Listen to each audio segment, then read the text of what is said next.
think he actually said anything. You guys are so good at that, aren't you? All right. Hey, guys, welcome back to the Open Chest Anime Podcast. I'm getting a little notification that the Anime Collector just went live on Facebook. That must be this whole fucked system that they're rolling out is all so that can happen. So anyway, joining me today are my co-hosts, RHYS2753. Hi, I'm here. I didn't mean to interrupt you. I am sorry. It's all right. They finally perfected the RHYSs after 2,752 attempts. And we've also got FDDNM. On time DDNM today. With decently good bandwidth. So yeah, was that last night? No, it was the night before last night where I was just like, what the fuck, guys? I'm in bed. It's like 3 a.m. And I'm like, all right. So I've been cleaning all day for Passover, which by the way is why we're doing this today instead of on Tuesday. And all I want to do is get through like 3 to 5 more articles into the doc before I go to bed. And then the doc has disappeared. It's completely gone. All announcements are gone. So I go onto my phone to pull it up. And as soon as I pull up the screen, like where I get to the group, I see the announcements, which announcements are like the pinned post on a Facebook page, or in this case, the Facebook group. And it goes from 3 announcements to 0, right as I'm looking at it. And then I keep sharing that post so I can open the doc, because I found if I went to the older podcasts, because I've got the link to the doc in the description, I could actually open the doc, even though they didn't actually seem to exist on the group. Couldn't get to it. It was such a friggin' pain. Facebook has been so horrible lately. Anyway, all right. So yeah, this is gonna be an interesting podcast. Kind of a lot's happened in the last week or so. So number one. Well, actually, I was supervisor on Sunday, interim supervisor, because so I don't think I've explained this. Big shot over to here. A degree. Well, the thing is that the place where I work has a policy where they shuffle people around. So basically, you eventually will get trained in every department, because when you're shipping products out and you have multiple types of products, like at RHYS stuff, everything is going to be probably just like physical media, and then apparel and figures, right? And plushies and stuff, right? But for the most part, everything is going to be in sort of the same area. Whereas where I work, you have clothing, you have shoes, you have like appliances and stuff. So the appliances, you actually have to be in a machine that lifts you up to get to that spot, and then you're like hooked into a harness, and you have to pull it and pull the inventory out so that you can actually put that on the line for the shipping and packing purposes, right? And so all these different departments need to exist in order for the company I work for to ship things out on time. And if one department, like let's say shoes, is getting behind, then the other departments have to take people who work there and move them into shoes temporarily to get shoes caught up. Otherwise, we'll start shipping things out of order, which we can't do, right? Because customers shouldn't have to wait on their order just because one of our departments was running slow, right? So they constantly move people around. And every year, they shuffle you to a different department. Like if you're doing picking and replanning and those kind of things, like you might be on this floor, now you're on this floor, or you might be in active, now you're in shoes, or something like that. But they didn't do that this year because we did a supervisor shuffle instead at first, which I guess is also normal. We never got to the colleague shuffle. And then we shuffled managers. And then the new manager that we got after about 3 weeks of having the new supervisor shuffled them again for reasons that people are speculating is to try to stamp out some favoritism that existed between some of the supervisors. But anyway, the new supervisor that I had, the day she's supposed to start working, she had already scheduled her vacation, right, to go see her son. And so we have an additional new stand-in supervisor that's there. And then the week after that, she's finally there as the supervisor. And then the following week after that, she's sick and they needed me to stand in as supervisor, right? And it's like, I asked her when she got back, like, hey, how was your vacation? She's like, it was really wet, like it was raining or something. And I'm thinking about the places where it's been raining, and I'm like, California, maybe Florida. Damn, she went to the coronavirus hot spots, you know.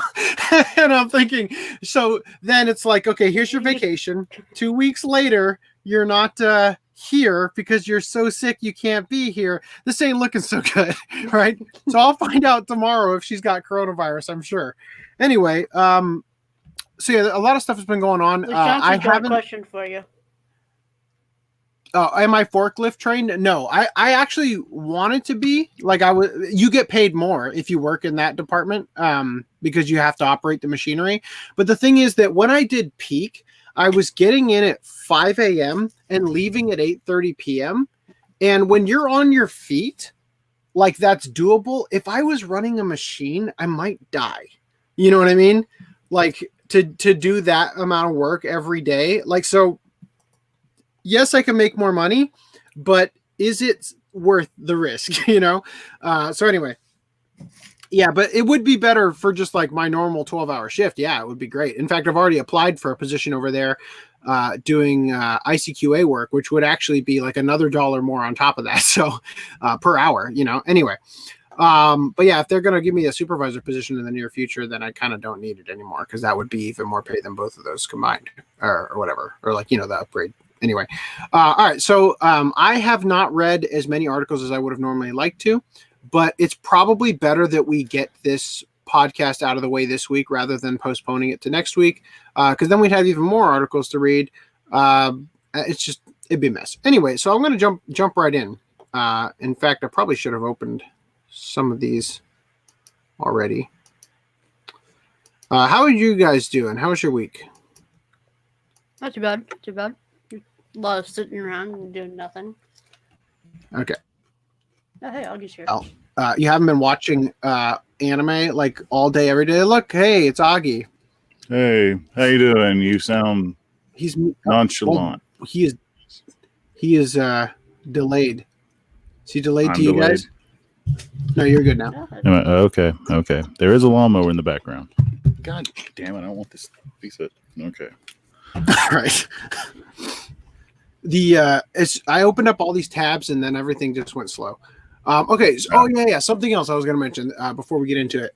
So my office is a mess. Got a little bit into it with the wife about the cleaning for the Passover tradition, because this is literally the only room that like I have sole control over. So if I was going to take part in this is the room obviously that I wanted to clean.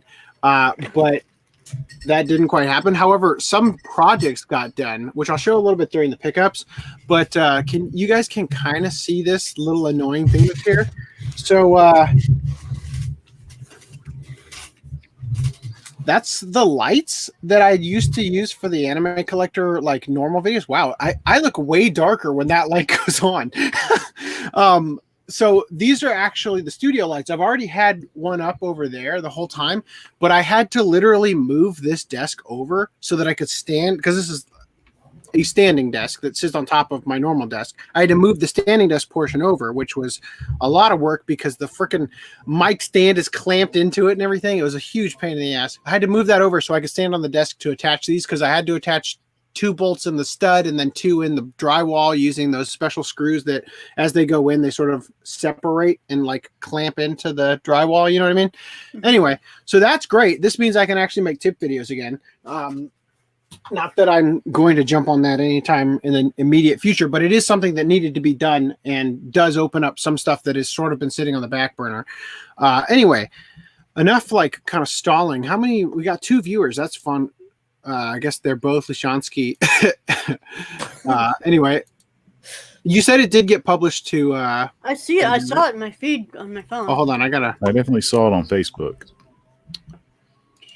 Close Yeah, this tab. I see it in my feed still. I got 3 watching. And YouTube says you got 4 watching now. All right. Yeah. Okay. Good. Yeah, that was weird. It went from 2 to 4, like in the matter of. Anyway. Oh my God, those 2. Oh. Okay. So if you guys want to support the Open Chest Anime Podcast, you can do so on the Open Chest Anime Podcast Patreon, which I see has. Do we have a new backer? This seems higher than it used to be. Whoever did that, I truly appreciate it. I don't know how I didn't get notified of this. Is this the notification right here telling me? Did this just happen? Like, what's going on here? Boy, it's going so lightning fast. It's just like you can't even tell that the internet is even a thing because it's just moving so fast. It's like you're living it. Okay, we're coming back to this. And if you guys want to support the Anime Collector, you can do so through the Anime Collector Patreon, which, by the way, I mentioned in the last podcast that Broly would be done either that week or the next week at the latest. Haven't worked on it at all because of Passover. But seriously, it's so stupid close to being done. The only problem is I kind of expect to get copyright claimed when I upload it. I mean, I don't know. Would it be Toei or Fox this time? Well, it was Avex Inc. that did it with the freaking Nekopara stuff, so I don't even know. But it probably Toei. As we will discuss in this podcast. News, correct? Yes. And then if you guys want to, you can also shop on stealthweave.com. And another way you can help is if you ever see a friend of yours wearing anime merch, you can just like, hey, have you checked out stealthweave.com? That'd be awesome if you guys would do that because getting the word out is part of the way that we grow. All right. Thank you for that. Now, let's quickly look at what this notification was. Oh, Augie is pledging. That's where all the money's coming from. So I guess Augie is laundering his money back to an account that he'll eventually have access to when we actually pull money out of this, which I don't plan on doing for the foreseeable future. So Patreon is just going to sit on it like a bank for us. But thank you for that, I suppose. All right. So regarding the Vic Mignogna stuff, so Funimation's appeal brief, Monica and Ron's appeals brief, Jamie Markey's appeals brief, they've all come in. And in Funimation's, they said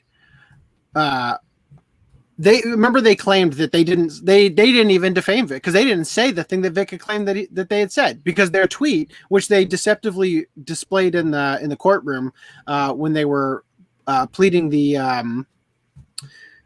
TCPA, they said that they were unrelated, right? Even though it's literally a reply to the previous tweet that's like 11 seconds apart or whatever, where they had said that no, they didn't even say the thing. So it's not defamatory. It would be defamatory if they did, but they didn't. So it's okay, right? So they said here, accordingly, no reader of ordinary intelligence, nor any objectively reasonable reader, would interpret Funimation's tweets as accusing Vic of harassing and threatening behavior. You know, the one where they said, hey, we're no longer employing Vic. And then the following tweet, the reply to that tweet literally says, we don't condone harassing and threatening behavior. All right. So Rakeda said that Funimation called Monica Rial below ordinary intelligence in their legal document, right? Because she apparently read it that way, as did, I think, the majority of people who saw that tweet, you know? And so even if the defamation was unintentional, which, come on, it wasn't unintentional. Even if it was, it's still defamation, right? And they haven't come out and issued like a correction or like anything like that publicly. It's all been in the legal stuff so far, you know? So anyway, continuing though, we've got some stuff that's just Funimation related and not so much Vic specifically related. Anime potentially doomed as Funimation now part of an anime production production committee rather. So that's not new. That's not new. Yeah. And I would like to say that I think a lot of the people who are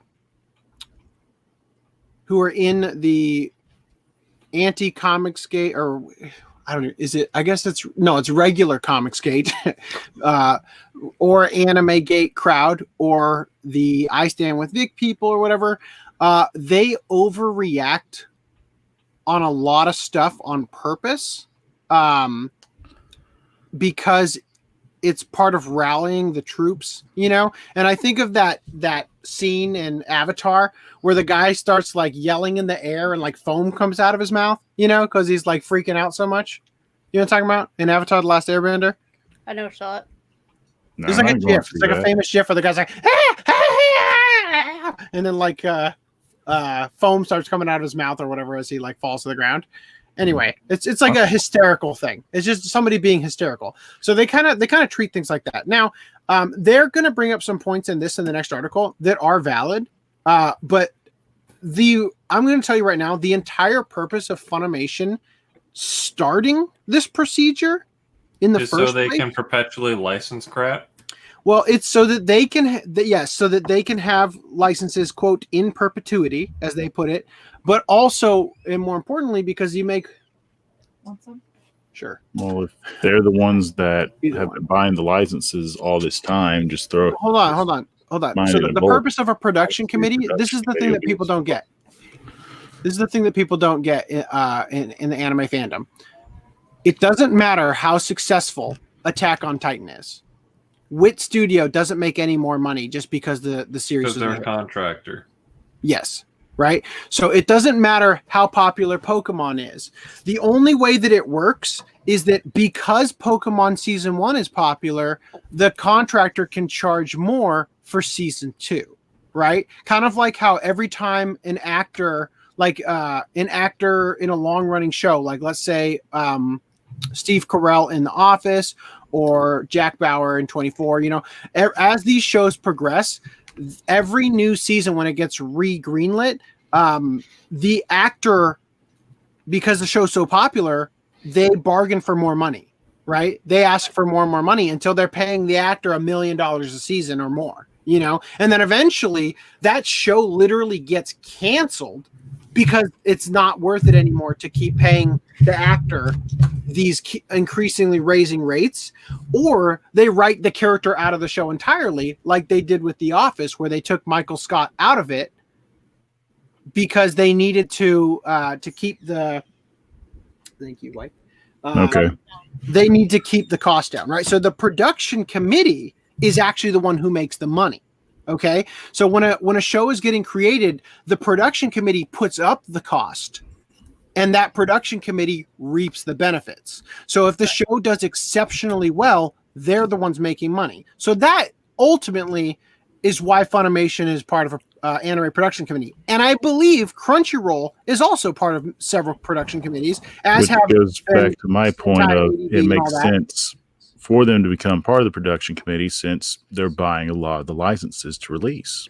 Well, the thing is that they don't even have to buy the license. They don't even have to buy the license when they're part of the production committee. It's just part of their Right. contracting in the production. So yeah, by doing this, by being in the production committee, you're able to basically you put the money up front as a bet that the show's going to be popular, regardless of how it's eventually going to do, so that you can hold on to it. And if you get lucky, like let's say that they were the production committee for My Hero Academia or Dragon Ball Z way back in the day, That would have then- been a huge boon. yeah, that would have been like that's what you're hoping for. Basically, you're hoping for that to be. I think the only one that comes to mind that they actually have before this new one was Dimension W. Right. We're gonna look at these actually. We'll look at all of them. I've got them up right here. So anyway, sorry, my wife brought me the Passover wine that we didn't finish. All right, so let's see what Sankaku Complex and portions of what One Inger Gamer had to say about this. So Sankaku Complex said the fate of anime surely hangs in the balance, not just for Westerners tired of scenes and dialogue change for the purpose of political agenda pushing, but potentially Japanese fans as well, as the corrupt Funimation announced that they are now part of anime production committees. They are now part of anime production committees. Okay, so real quick, one thing that's important to be understood is that, and I say this all the time, okay? Black Yoshi says, bro, you can't be talking about anime. The coronavirus is from Japan. Are you insinuating that YouTube will block the video? Because we're way past that. We're way past that. Oh, and that's hella disrespectful to America. First of all, the coronavirus is from China. And second of all, I have no comment on that. But thank you for stopping by. All right. Anyway, so what was I saying about the production committee? They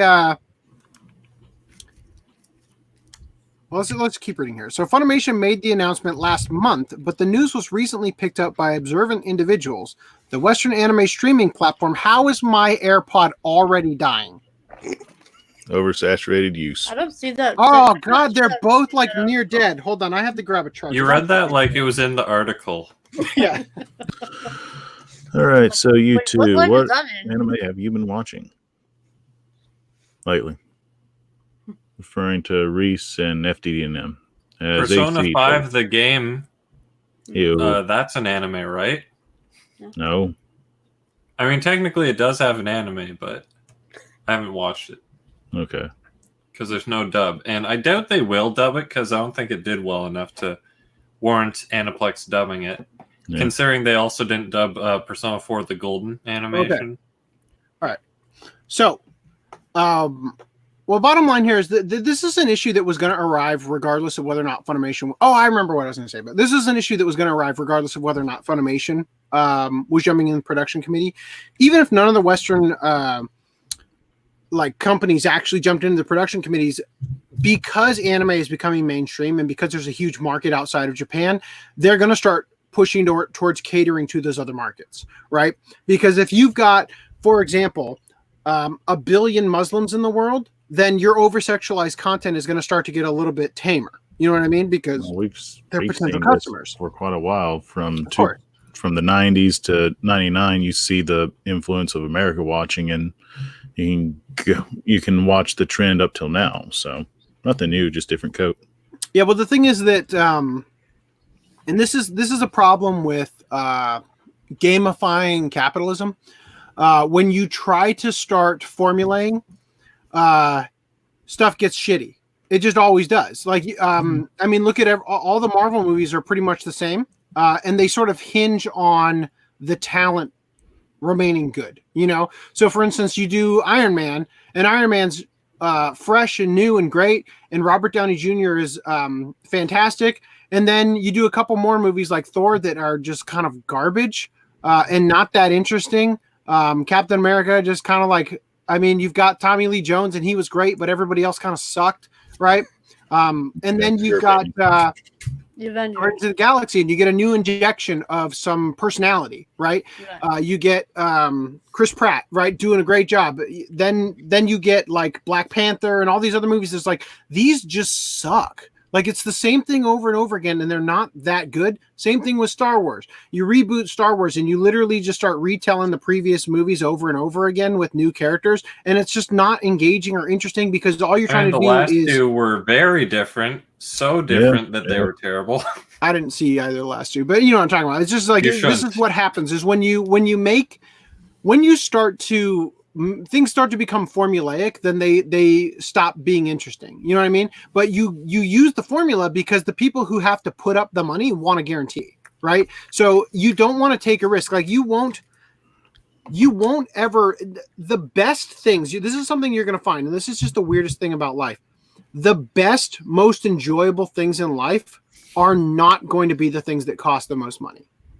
Almost never, boy, my AirPods are just so dead. Almost never is something ever going to be extremely good that costs a ton of money, because the more money you put behind something, the more careful planning and chances are removed from it being good. Like, it doesn't take the chances because they can't take the chances because they put $1 billion into it. You get what I mean? So anyway, so the stuff that is fresh and new is the stuff like, let's say, for example, and this is very dated now, but the Blair Witch Project. So you're making all these slasher horror movies like Friday the 13th and Scream. That's the one I was thinking of. Yeah, and then you have somebody who takes like $12 and goes out into the wilderness and does something different. You know what I mean? And like, maybe it's not fantastic, but it kind of started like the found footage thing, and there's all this like stuff about it that was new and inventive and really, you know, sort of propelled the industry or that, let's say, genre forward, right? So anyway, let me give me 1 second while I got Flux just turned on. I got to turn off my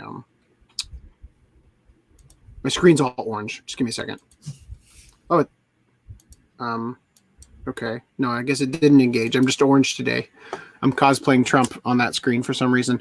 Anyway, all right. So let's get back into this because this could quickly become a very long stream if we don't. Funimation made the announcement. Wait a minute. Okay, so this is the most vital information from their announcement on their blog or whatever. Funimation is listed on the production committee for 3 titles during the winter 2020 season: Hatena Illusion, ID Invaded, and Plunderer, which I think is interesting because.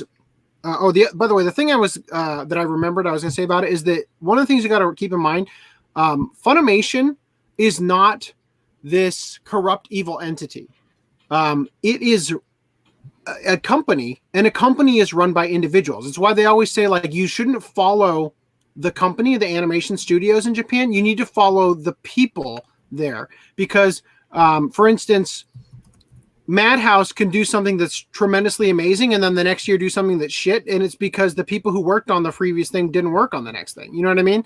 But in the case of Funimation, most of their really awful like stuff that's come to the surface has all been in the ADR department, right? Jamie Markey and Monica Rial. Well, but most specifically, it was Jamie Markey with the dub line changes, and possibly John Bergmeyer. But I think that he just took the fall for Markey that one time with the Gamergate line, which again was a fucking inexcusable blunder on their part. But with Plunderer, if you think about it, like this is one of the things that would be like the farthest from, if Funimation was legitimately going to SJWify the anime coming out in Japan or use their influence to do something like that, then this is like not the show they would have gotten behind. Although it would have been fucking hilarious if they were on the production committee for Interspecies Reviewers. It's like, well, shit, we're on this production committee. The show's doing remarkably well. We have exclusive rights to it. You know? I'm scared to find out, but what would SJW porn look like? I mean, it'd be like porn, isn't it? It'd be like that entire South Park season with the PC principal. Can you please sign this waiver so I can smash your... The thing with Plunder is like... First of all, Plunderers is not porn. It's not porn. But the thing is that it has a lot of the things that is causing the autistic screeching from the crowd kind of thing. So anyway, but continuing here. Plunder is very, very... fan service.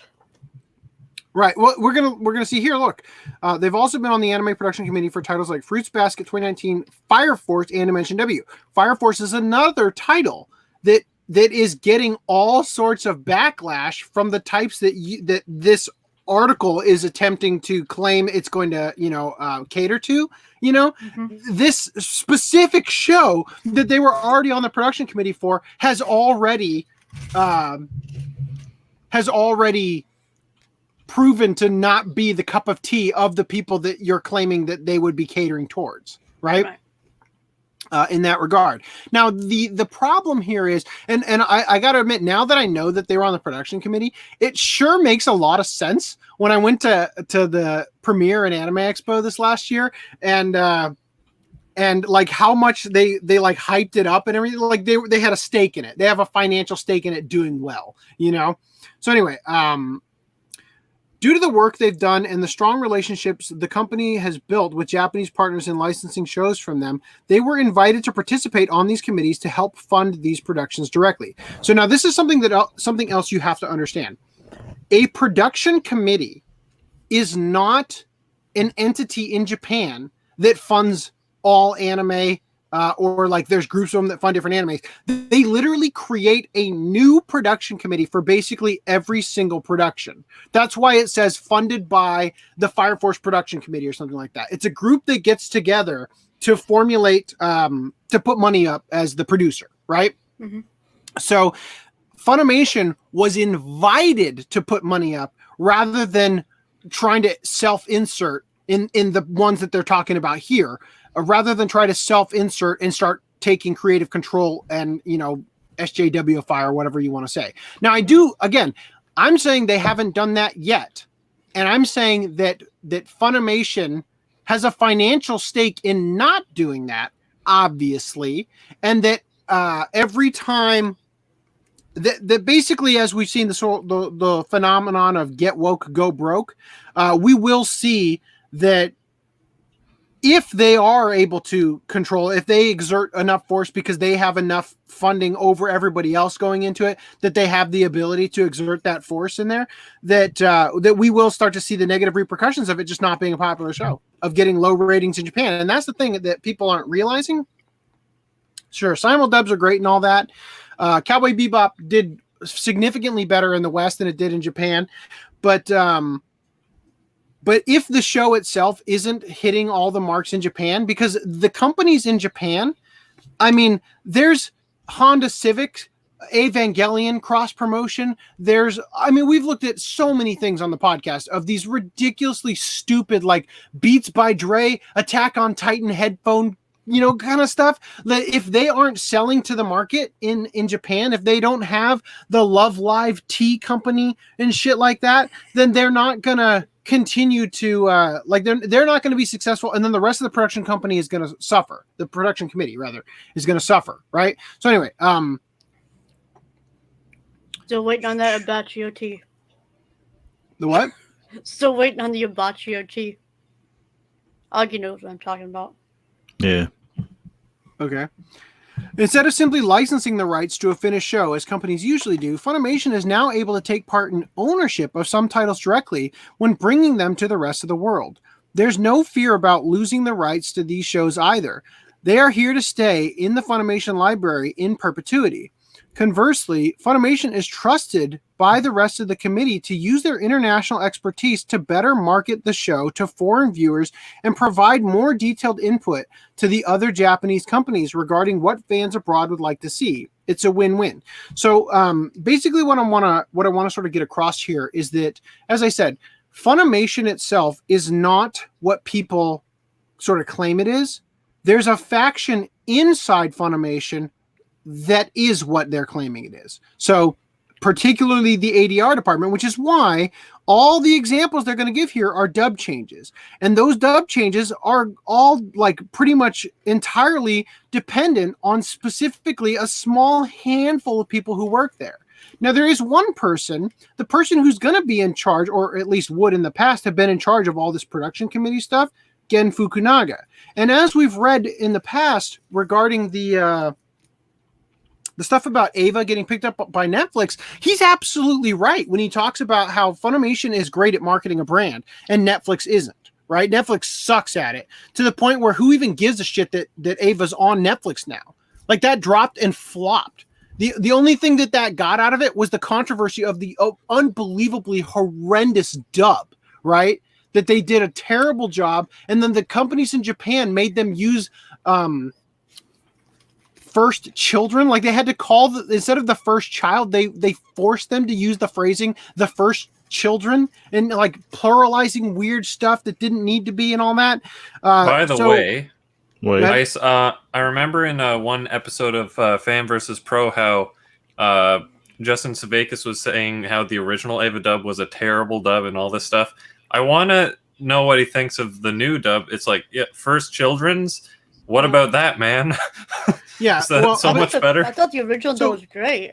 No, okay. So this is the thing that's important to understand. When you say that the first dub was terrible, that doesn't mean that the dub itself is bad. What I think he was saying is it's a terrible adaptation in a way that you could say that the first Ghost in the Shell movie, like the animated one, is a terrible adaptation of the manga.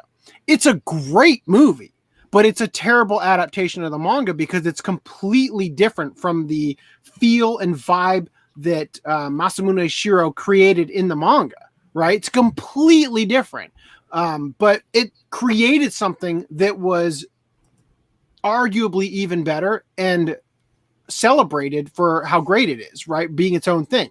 So with the Evangelion dub, it's a terrible adaptation. It's terrible translation. It's not a one-to-one translation, but you can still enjoy it, right? It can still be great in its own way, just like how You could argue Ghost Stories or Samurai Pizza Cats or anything like that might be better than its original, because the original is just dull. You know what I mean? So anyway, I read this. It's a win-win.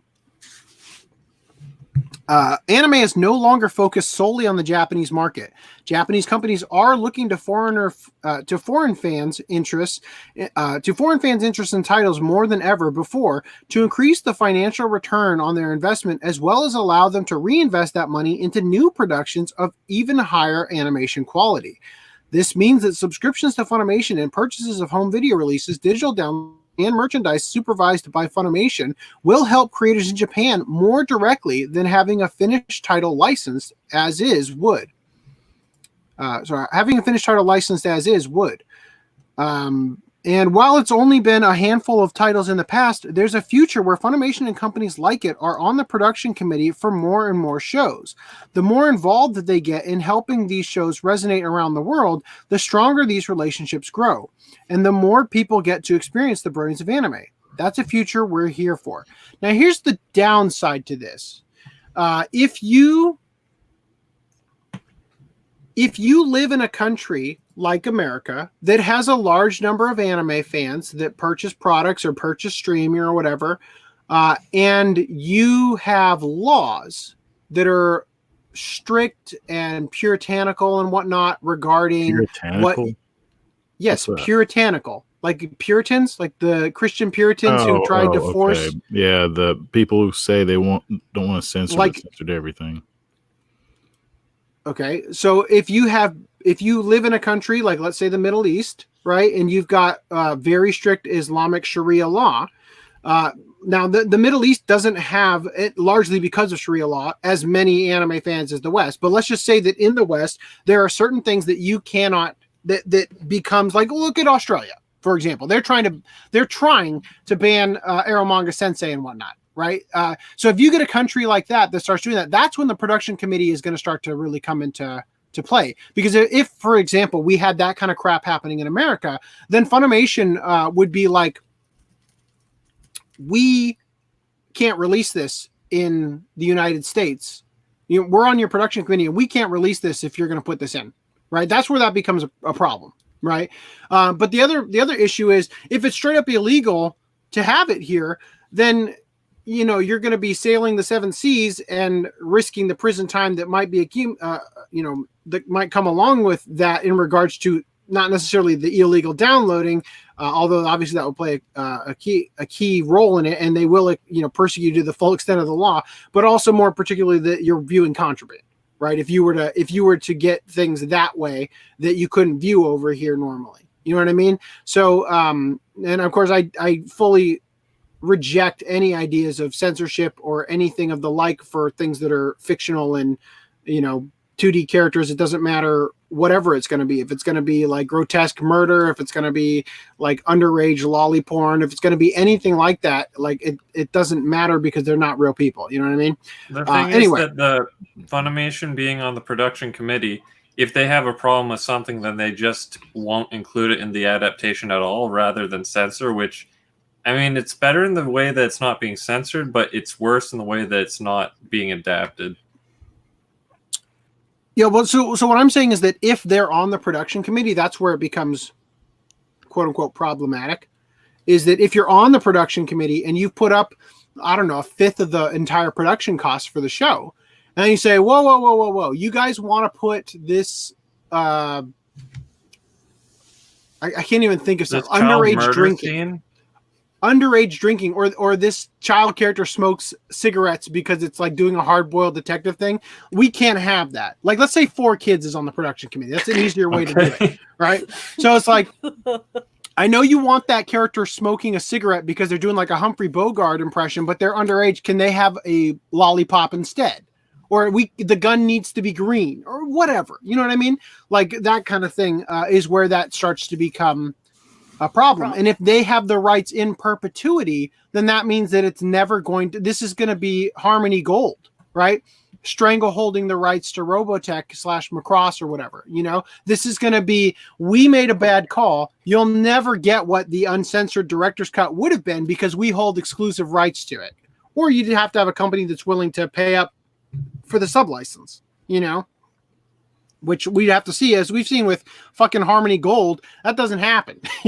Nobody, even if Robotech would be a great thing, they're not giving it up. Anyway. Funimation will have much more direct say in what will be present in the final product, and there is the possibility that fans will be completely unaware of any changes made.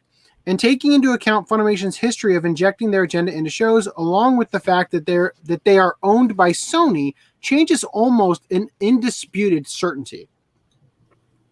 And then these are just examples of the stuff that we've already talked about: Hajime no Gal, Prison School, Maid Dragon, all that kind of stuff. And then this joke that they added, which it's varying degrees of whether or not it matters, but continuing, I highlighted something which actually they kind of already had in the other one. I was going to say, oh no, this is good. This is what Sony decided to do with their, okay. So they said, if they censor or change things, no, hold on. I remember now. I was supposed to read something else here, but when I tried to highlight it, it didn't let me. Fuck it, we're going to skip it. Okay. In the past, Funimation responded to their socio-political alterations by yelling out harassment and hoping people would no longer pay attention. But now they decided to take things a step further by simply bypassing the localization process and dealing directly with influencing the Japanese studios directly at the source. If they censor or change things during productions, fans will never know, unless, the manga is completely different or something like that. This is what Sony decided to do with their PS4 censorship policies, forcing developers to alter clothing attire, CG sequences, or in-game assets to remove certain kinds of fan service that appeal to straight males, right? So this is a valid concern in that regard. But I also think that Funimation will go out of business faster than these changes will take hold. You know what I mean? Like if this actually starts to happen, because companies have this thing called what is it called? There's like customer there's like a perception of value or whatever there, that the customer values the company's endeavors. And if that disappears overnight because of some bullshit that they try to pull or censorship that they try to do, like imagine they get on the production committee for whatever the next season of High School DxD is going to be. And it's like so fucking tame that it's ridiculous compared to the previous ones. I mean, that's going to be horrendous. And obviously it's going to tank the whole IP, you know what I mean? So that would easily be something that I think, especially with the people who are going around like Yellow Flash and all them, who are, making I think an even bigger deal about these things, they will definitely mobilize the troops to the point where it would matter, things would go down, you know what I mean? So anyway, continuing, I'll just show you guys here, this is the production credits of Funimation. If I scroll all the way down, these are the stuff that they've dubbed or licensed. But if I scroll all the way down, god damn it, this is going to take forever. They include Brazilian licenses into the English. In Dimension W, they did production Dragon Age Dawn of the Seeker, which was fucking horrible. Terrible. Yeah, they did production for that. Fire Force, so production probably just means in this case production committee. Fruits Basket for the 2019 Fruits Basket second season. Mass Effect Paragon Lost, which I haven't watched, but I would assume is also fucking terrible.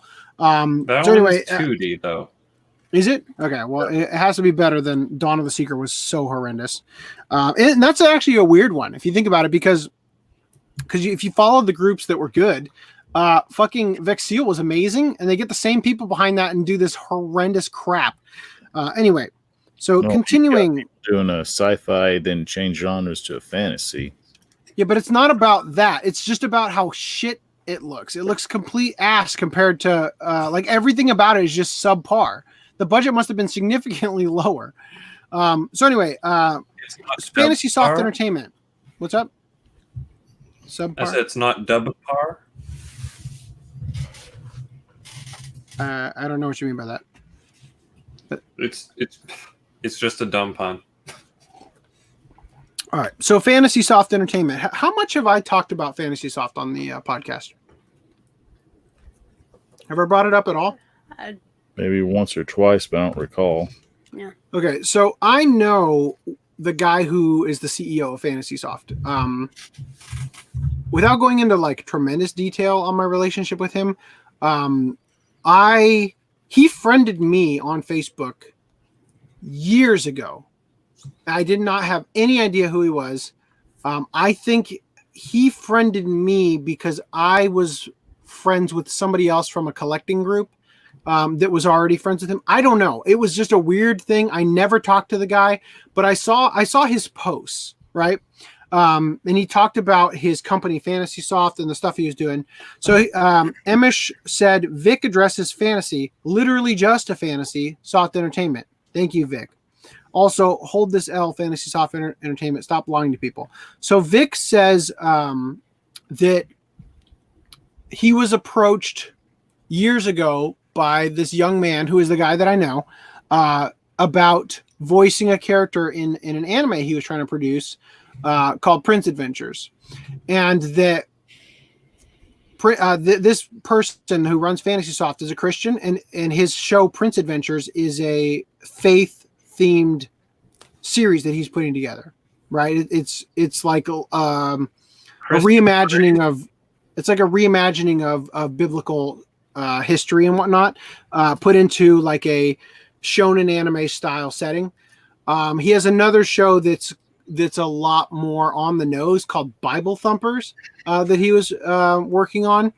Now, none of these shows have gone into actual production. I have talked to this guy before about these things, just because I was interested in talking to him about some stuff that was going on when Vic was going through the lawsuits and stuff, or when he was, suing people. And what Vic actually said was this young man approached him. He was behind the project because he liked the idea, but nothing has actually materialized of it. And Vic asked him from the beginning not to use his name in the promotion of the project, right? Until the project was actually being made and they could actually create the contracts and everything. Like, he agreed he would love to be a part of the project, but never agreed to using his name for fundraising and all that stuff, right? Mm-hmm. So I have no idea what the controversy was. I haven't been paying close enough attention, but I know that he's been putting out like cast lists of the people that they've picked for the roles that have agreed to do it. And I guess that could be considered. I don't know if there was actually like a fundraising attempt that went to try to fund the show, and it backfired tremendously. So that's why he says stop lying to people. I don't know. All I know is the show is still being shopped around and made. According to the post the guy makes on Facebook, which, by the way, I've considered having him as a guest on the show at some point, just so that we could talk to him about the process he's gone through to try to get this made. Because he's talked to executives behind certain studios. No, like he's talked to people. That's what I heard. Yeah, he's talking to getting Gona guy on the podcast. No, I'm talking to this guy, LBJ. What's his name?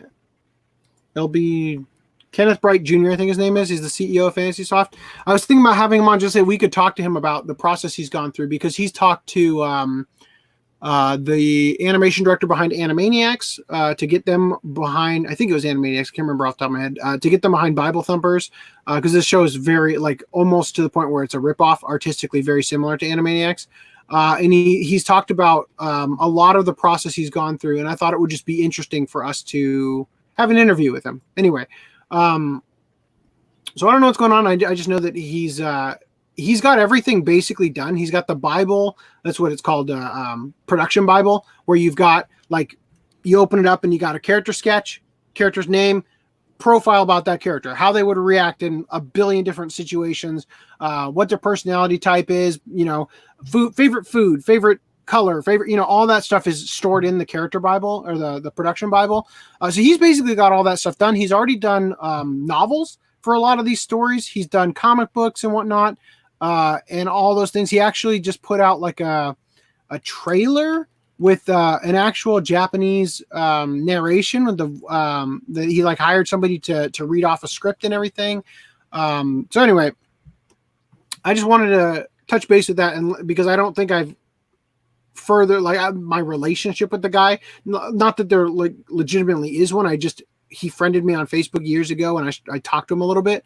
But I just wanted to bring that up so that it's like known. I personally think that eventually he is going to get the show made, and I feel like it's going to happen. I really do. I think that it's sort of a kind of a blind faith thing, but I really can see his show being popular in the right circumstances. So anyway, we'll talk more about that in the future at some point, I'm sure. But I wanted to sort of like break the ice with that, I guess, because I don't think I talked about it much. But continuing, let me see what else we got here. We got coronavirus news. You guys want to do pickups real quick? I don't have any. As While I open always, these tabs. Okay, who's going to go first? AC. No, I can't go first because I'm opening these three. tabs. Or Okay, you go first then. Oh, Who's going Well, first? Whoever's going first.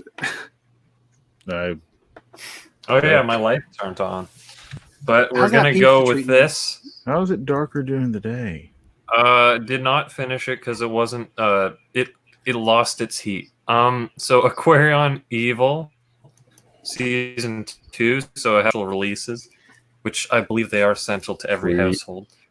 Then we got Fire Force with the TV14 logo taken off, and I thought this foiling was cool until I realized that the strip that's in between these is what actually lights is the reflective surface on on firefighters.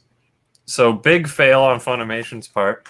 That looks And then of course we got the best anime Persona 5 Royal Edition. I'm really upset that they have this one part where you can this new thing where you can fight these challenges or whatever, but you have to get this. And I'm like, I just rebought the same game that has a couple new things added, and you want me to pay more? And I got the deluxe steelbook edition. Come on, what a ripoff! Anyway, that's all my pickups. Okay. Are you guys like really delayed? Because I'm just sitting Not here. really. No, I'm not delayed. So No, first off, I'm got- just trying to get my stupid AirPod that's now charged to 99%. Go ahead, Augie. All right. So first off, I got Denki Bunko Fighting Climax. That's right. A whole lot of assault with your favorite characters. And 2 Dengeki? shows I don't own, but I don't really care to own. So, and enough of this assault talk. It's time to talk about Battery. Yeah, this is one of those licenses from last year from Discotech and at Otakon, where this one, along with The Great Passage. the Great Goddamn Passage, Goddamn Passage. which for some reason they wanted the subtitles to be hard subbed. So, okay. Because there's no way to get around that. There's always a way to get around that. I'm just lost why they want that. Well, it's obviously because to de-incentivize importers or reverse importation, because if they import that from the US to Japan, they'll be like, what's with these terrible subtitles on the screen? I can't get them off. What's with these words? That Is could this be Russian? a reason why they would want it, though, because it's like, now I can learn my English. Yeah. Yeah. Okay. Yeah, I recall that same thing I said before.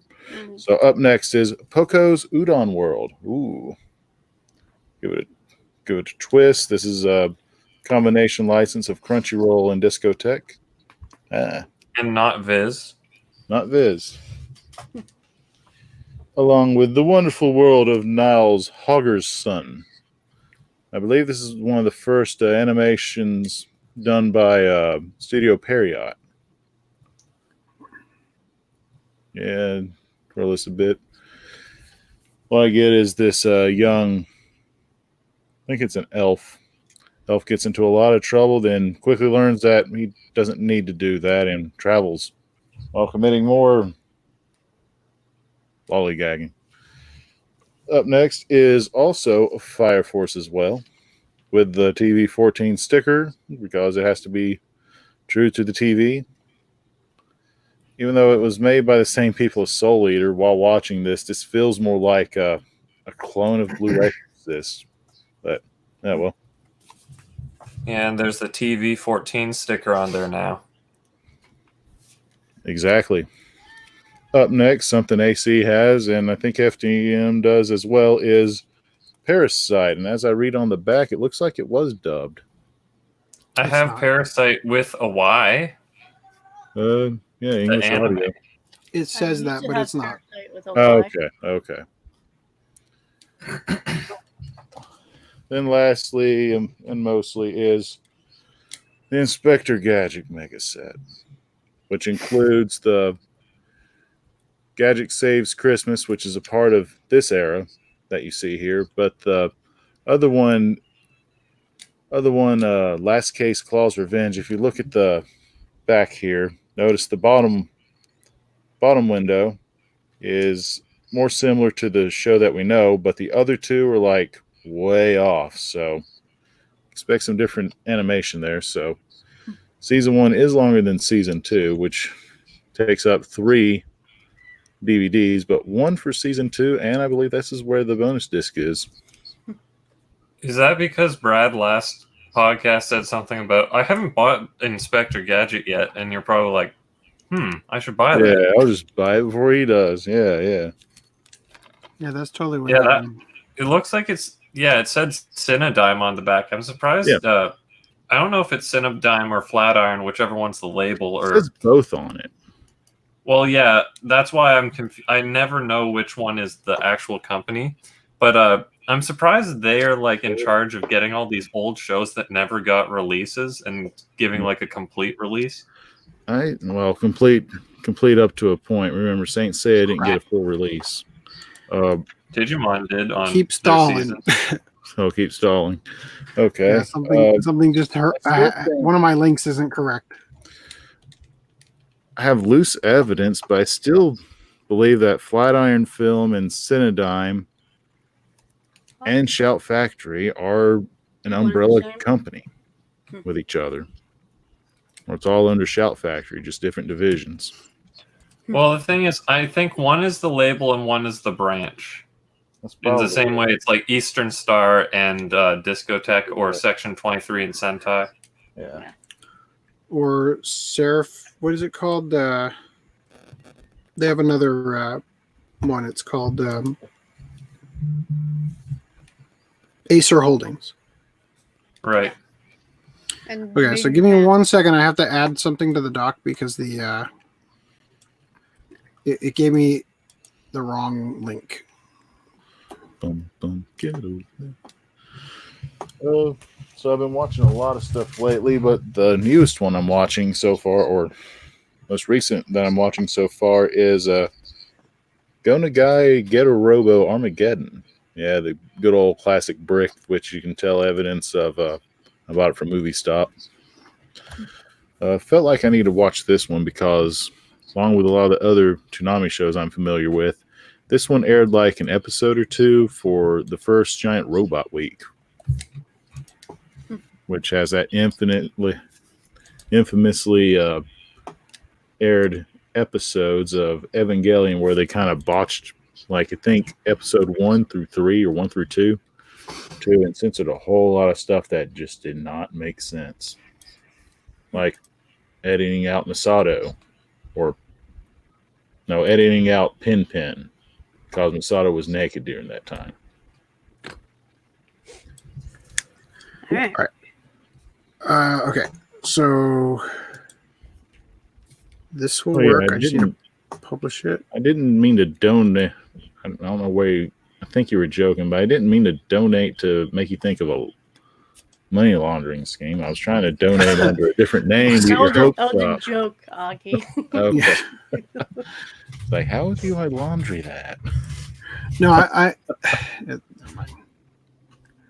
What? You and the joke over it. Oh crap! Now I have to put in a caption. Just give me. I'm having an existential crisis over here over how stupid this is. I can't read the I've been watching the March Comes in Like a Lion dub for this last week, which I got a showcase that I got all 4 sets for the last week.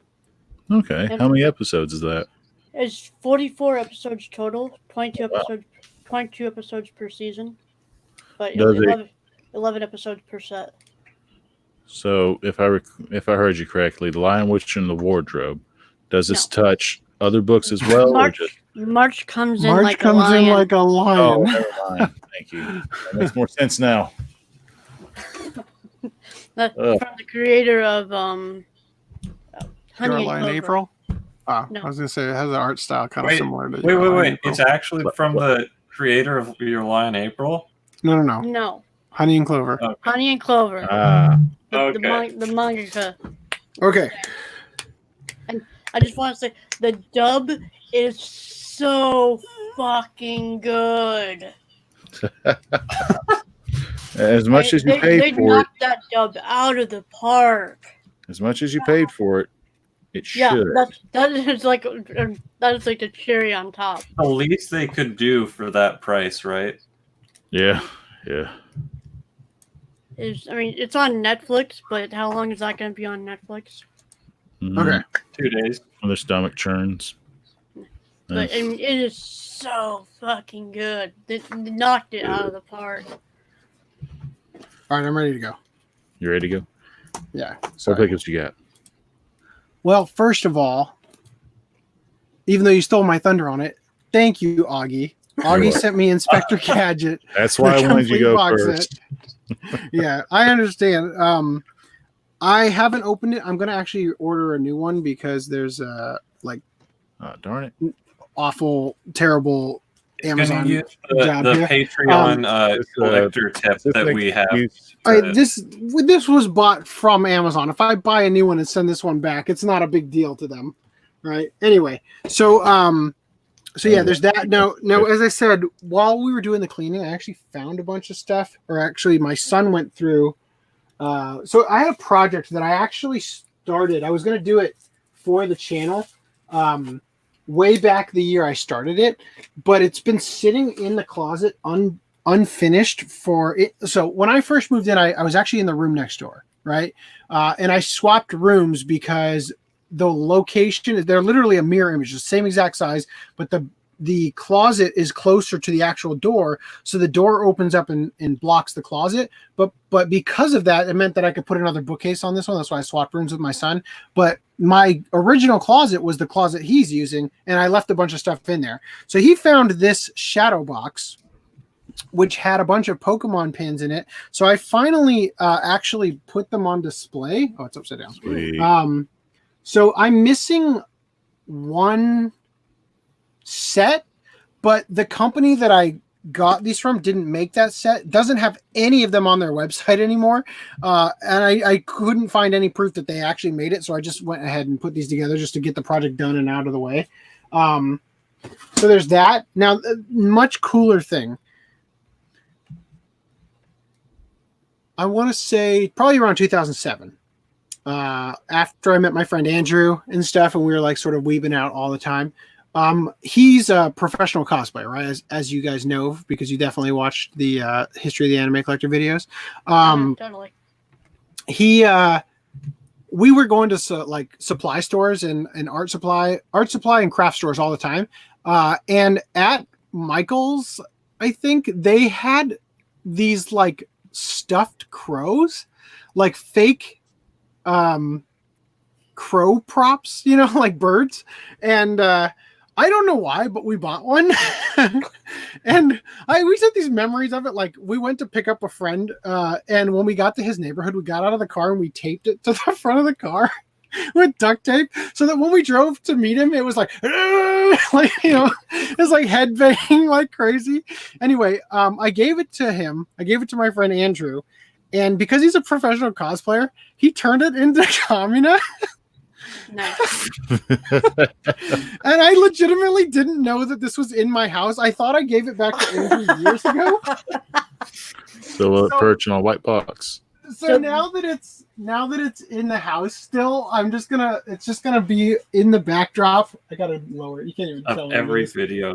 of every video from now. It looks horrible. It's been through hell because it's been in the closet for all these years.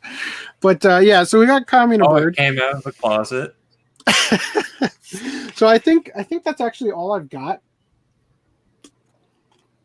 Pickup wise, I might have had some. I'll probably figure if I do have something else, I'll probably find it before the podcast is over and be like, oh yeah, this thing. Anyway, so I'm going to go into the coronavirus news. So I thought you were going to say that without the news. I'm going to go into the coronavirus. No, I wouldn't recommend doing that for anybody. I'll be right back. Okay, 2020 Detective Conan and Cran Shin-chan films have been delayed due to coronavirus. My teen romantic comedy snafu climax TV anime broadcast postponed due to coronavirus.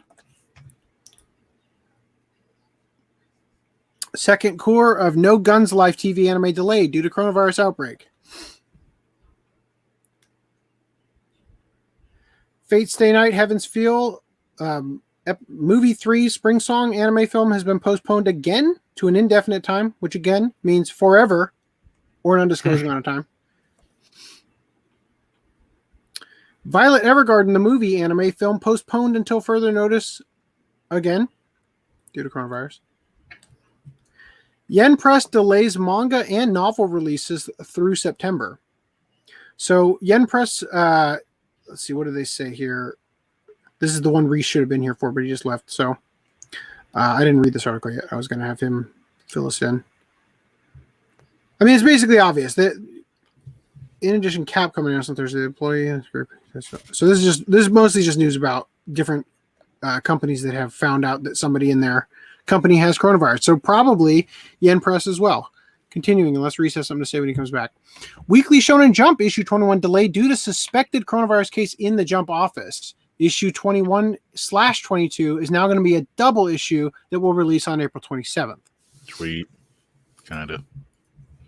Polygon Pictures institutes work from home measures for all employees. So one of the big things that's affecting Japan the most about the coronavirus is that literally they're way, way, way behind the times in their work, like how they work together, because there's something in Japan about being in person and like literally something that could be handled in an email is instead handled by a guy leaving the office, getting on a train, going 20 minutes away to an entire different city, getting off the train, walking for 4 miles, and then getting to the office just to shake somebody's hand and do a bow, right?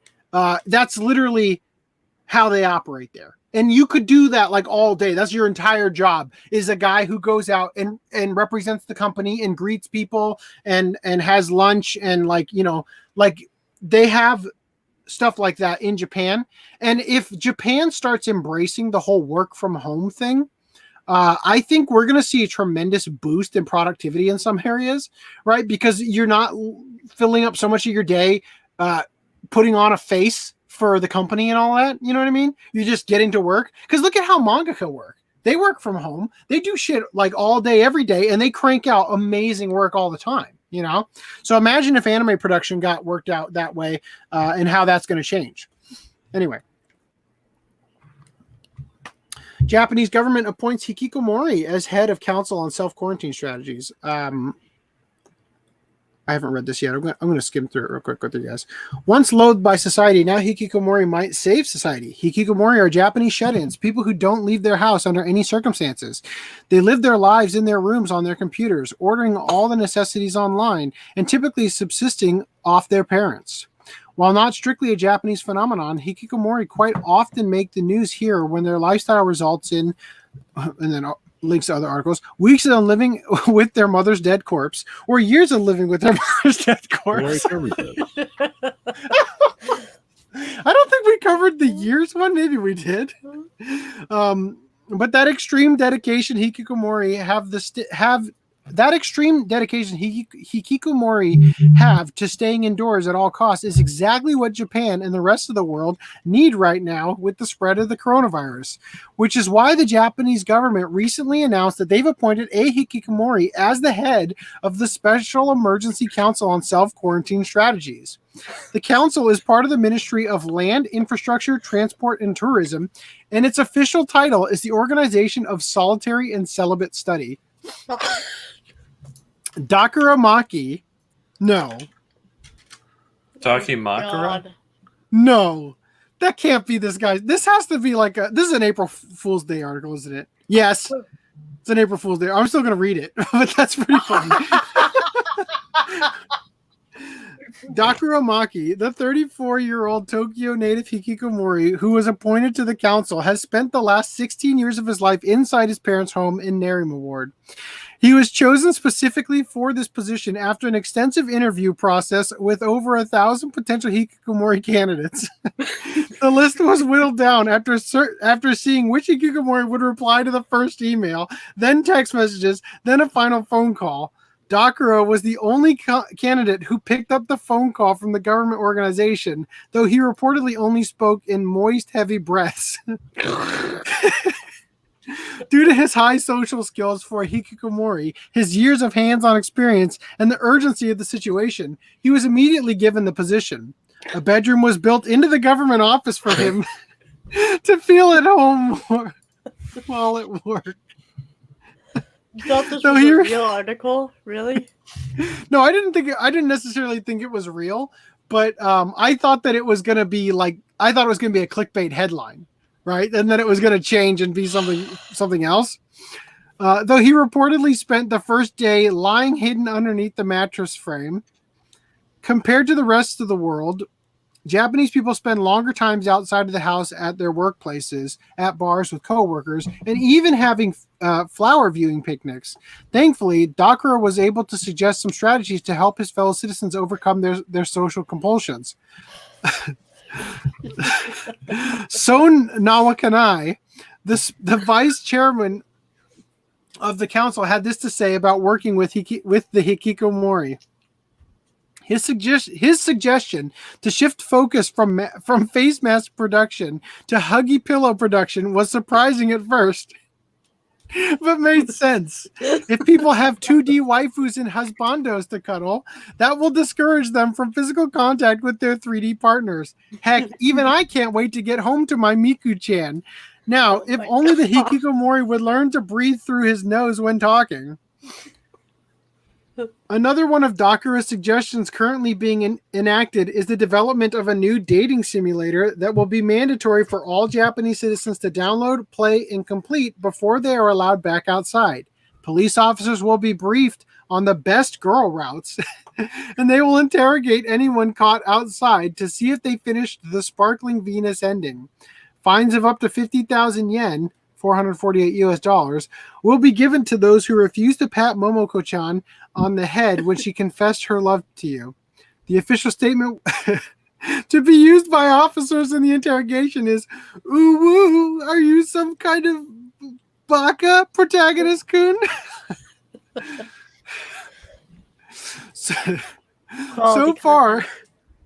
So far, the only point of contention between Dakura and the council came when he was questioned on what to do for the economic side of self-quarantine. Dakura's insistence that everyone just get money from their parents was met with confusion. When he was told that wouldn't be feasible for the entire population, he began to visibly sweat through his stained plaid shirt and sweatpants and started posting angry messages on Japanese message boards and social media. "We are looking for the holy grail of the hikikomori spirit, and we found it. Angry posts online," Vice Chairman Son said. "From here on, we'll be spending all day and night posting terrible, ridiculous things online to keep everyone busy at home, replying to us with angry messages. Me and Miku-chan, we've got to post about how English anime dubs are better than the Japanese originals. They'll save hundreds of lives just by itself." Or that'll save hundreds of lives just by itself. Maybe the real self-quarantining was the flame wars we made along the way. So what do you think? Will the Hikikomori Self-Quarantine Council be as successful as Marie Kondo's Sprite Joy Police Taser campaign last year? Or the breeding visa program the year before? Let us know in the comments. All right. Anyway, yeah. So that was an April Fool's joke, but that was a nice little break from the seriousness. So the tech. So you guys remember how many they had? It was like the highest number of confirmed cases in a day was last podcast. Yeah, it was like 47 or something like that, right? Yeah. Something really low. So the Tokyo Metropolitan Government says 97 more people have been confirmed to be infected with the coronavirus on Thursday. Yet again, the biggest increase in a single day, continuing an upward trend that has Japanese epidemiologists concerned Tokyo could be, quote, the next New York City. Well, guess what? Japanese article here, but I'll just tell you what it says. 276 new cases the next day. Ew. The following day after that, 312 more in a single day. So yeah, things aren't going so well for Japan, as we've discussed with their trying to hold things down for the Olympics and all that. Continuing, Japan has declared a state of emergency for 7 prefectures, including Tokyo and Osaka. And there's been a little bit of disagreement between, what's the Tokyo Koike? Horiko Koike or whatever her name is. The governor of Tokyo not agreeing with some of the laws or the bans on businesses and wanting to shut way more things down. Continuing though. But how will revenue taxes? Anime memes appear on Twitter as Japanese Prime Minister says 2 masks will be sent to all Japanese households. So these are the memes that have started to pop up. If you're only getting 2 masks, then somebody's obviously going to go without them. The company that I work for isn't going to send masks because it's too scarce, but they're going to send us thermometers. The company I work for doesn't give a shit. So Arimin said the media is attempting to alleviate focus on the coronavirus by talking about what would happen if Mount Fuji erupted. It's an active volcano, but it hasn't shown any real activity since it erupted in the 1700s. So they literally, Japan forces, stay prepared. What if it erupts? Experts warn of widespread blackouts, disruptions if Mount Fuji erupts. Yeah, this is currently the news in Japan.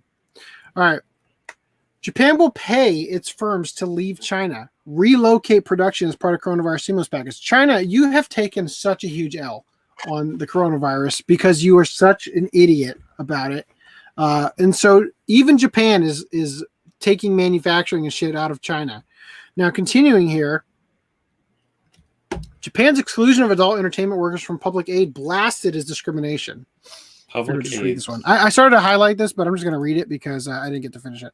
So the Ministry of Health, Labor, and Welfare has excluded those working in the adult entertainment industry from its leave compensation program for those taking time off to work to care for their children due to nationwide closures of schools in response to new coronavirus, a move that has drawn criticism from occupational discrimination.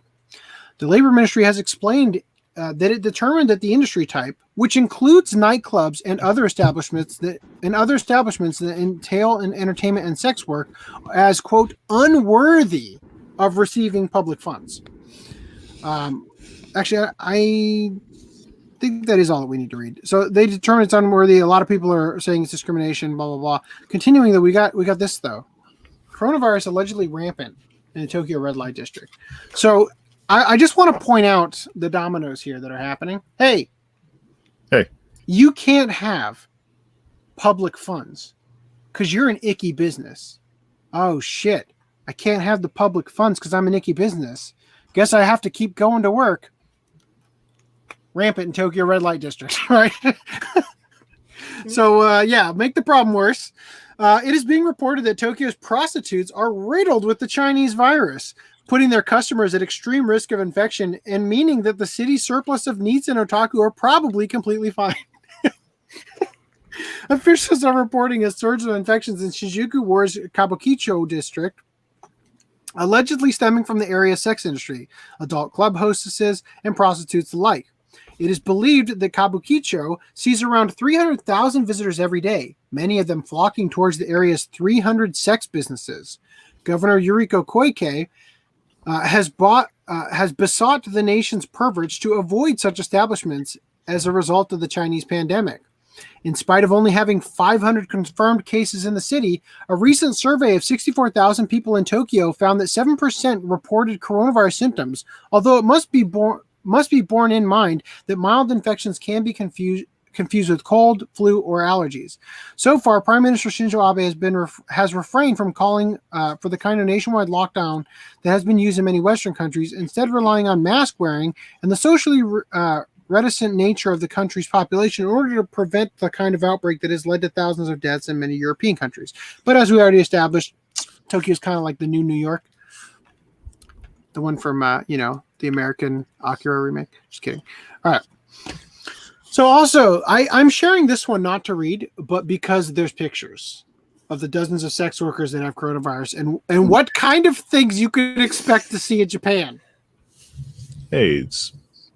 Girls operate a 3.6 meter tall robot, the main feature of a show at an adult-oriented cabaret in Kabukicho. I mean, this is what you're missing. I feel like Mason Ikoku has lied to me. Wow. Jean Grey. All that could be your put this on your list of places to go when you go to Japan. Bucket list. Anime voice actors need loans. Face dangerous levels of poverty during pandemic, the union says. I was going to read this, but I don't care. So also, I will say this, that a lot of Japanese voice actors have started YouTube channels lately for the purpose of reading like children's books and stuff to children, as a way to help parents who are stuck at home with their kids who don't know how to interact with kids because they're Asian. Testing kits sent to the UK contaminated with coronavirus. Matters revolving around the coronavirus have grown more dire as testing kits sent to the United Kingdom are found to be contaminated with the Chinese plague. Whether it was, do you just accidentally use one and realize, oh shit, this has the coronavirus already? Like it's already tested positive. This comes to show you keep manufacturing your medical goods in your own country. Yes, which not gonna say called it, but said that for years.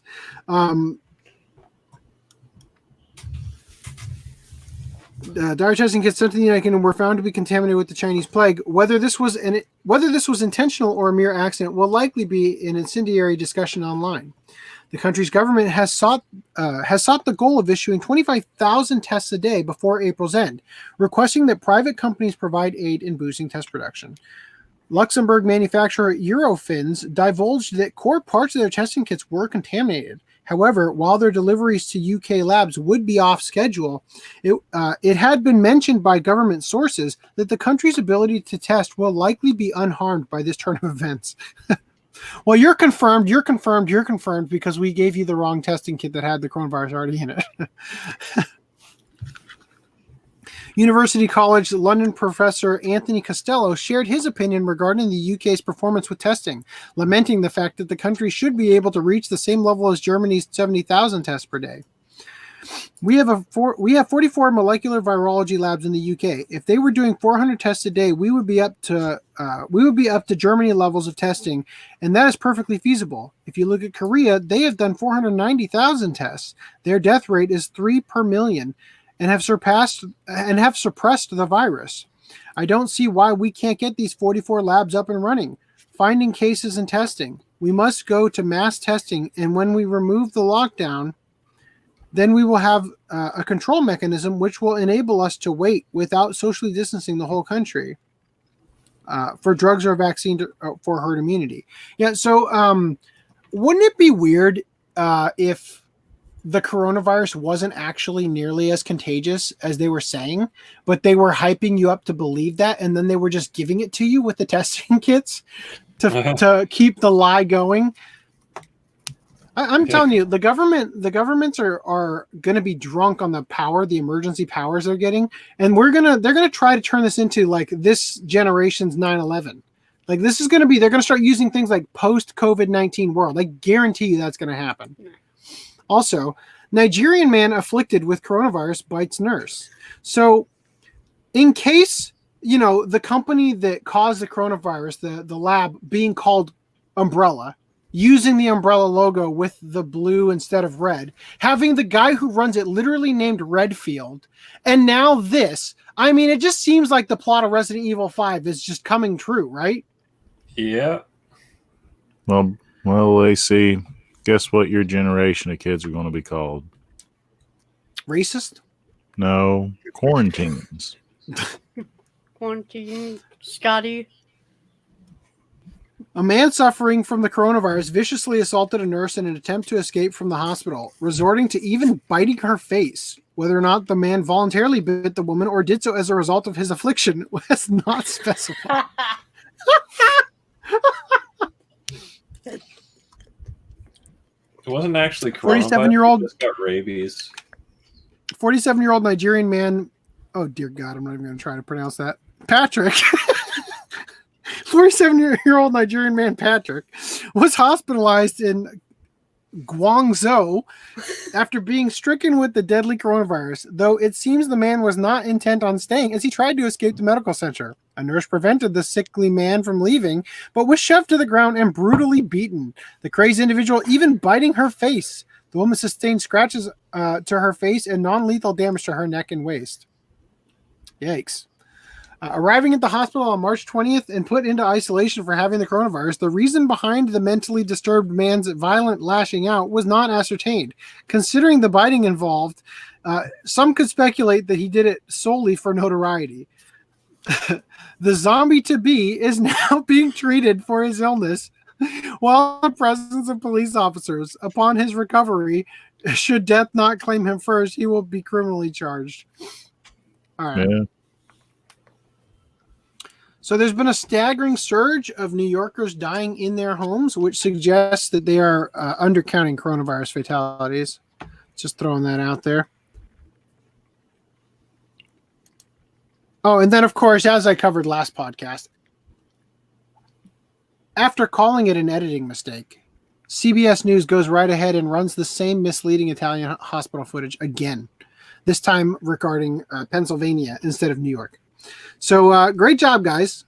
You definitely have that trust of your viewers when you keep doing this. No agenda there. I don't know why. You just have a folder that says coronavirus B-roll. It's like, damn, there's only one clip in here. Anyway, GameStop closes more stores after telling employees to wrap hands in plastic bags. It's just So I just love Reggie Fils-Aime or whatever his name is. Becomes like whatever his name is. What did he become, like the president or whatever of? He's one of the chairmen. The chairman, yeah. So this is like, I bet he's regretting that decision so hard. Well, he Massachusetts said he wanted a challenge, so. Yeah, well, you got to burn GameStop down and resurrect Funko Land if you want to even have a chance of surviving this. The Massachusetts branch of GameStop is finally closing down its shops after the retailer told its employees to just wrap their hands in plastic bags and serve customers through slight gaps in the door during the COVID-19 coronavirus pandemic. The harrowing account of the GameStop employees were forced to deal with until the stores were shut down. If there were no gloves, employees were instructed via email to, quote, lightly, you want to be able to get it off easily, tape GameStop plastic bags over your hand and arm. Do not open the door all the way. Keep the glass between you and the guest's face. Just reach out your arm. But after operating for several days in violation of the state's shutdown order, on Tuesday, the Inspectional Services Department of the City of Boston ordered the Dorchester store to close immediately. No fine was issued, but a nuisance order was issued, and the inspector visited the store on Wednesday to ensure it had not reopened. According to the city, on Thursday, GameStop confirmed that it had closed all its stores in Massachusetts, but did not respond to further questions. GameStop had tried to defy the general lockdown instructions and deemed itself, quote, an essential business.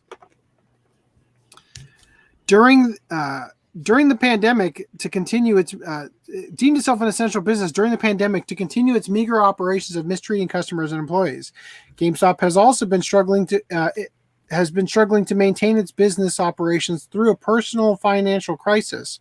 More recently, in an effort to revitalize the company, Nintendo of America's former COO Reggie Fils-Aime, how do you pronounce it? Fils-Aime. Reggie Fils-Aime has been included as one of the members of the board for GameStop, proclaiming that the gaming industry needs a healthy and vibrant GameStop. Well, the coronavirus is sure seeing to that not happening. All right. Faku shared this, the most popular tags in America. Oh my god. So much futanari. So I'm worried about although I was the first to make this joke, I have since seen a million other people say it. We have undeniable proof that even the weebs in California are cucks. Because the only place where netto rare is the tag is California, which I think is funny because we've got cheating as a completely different tag.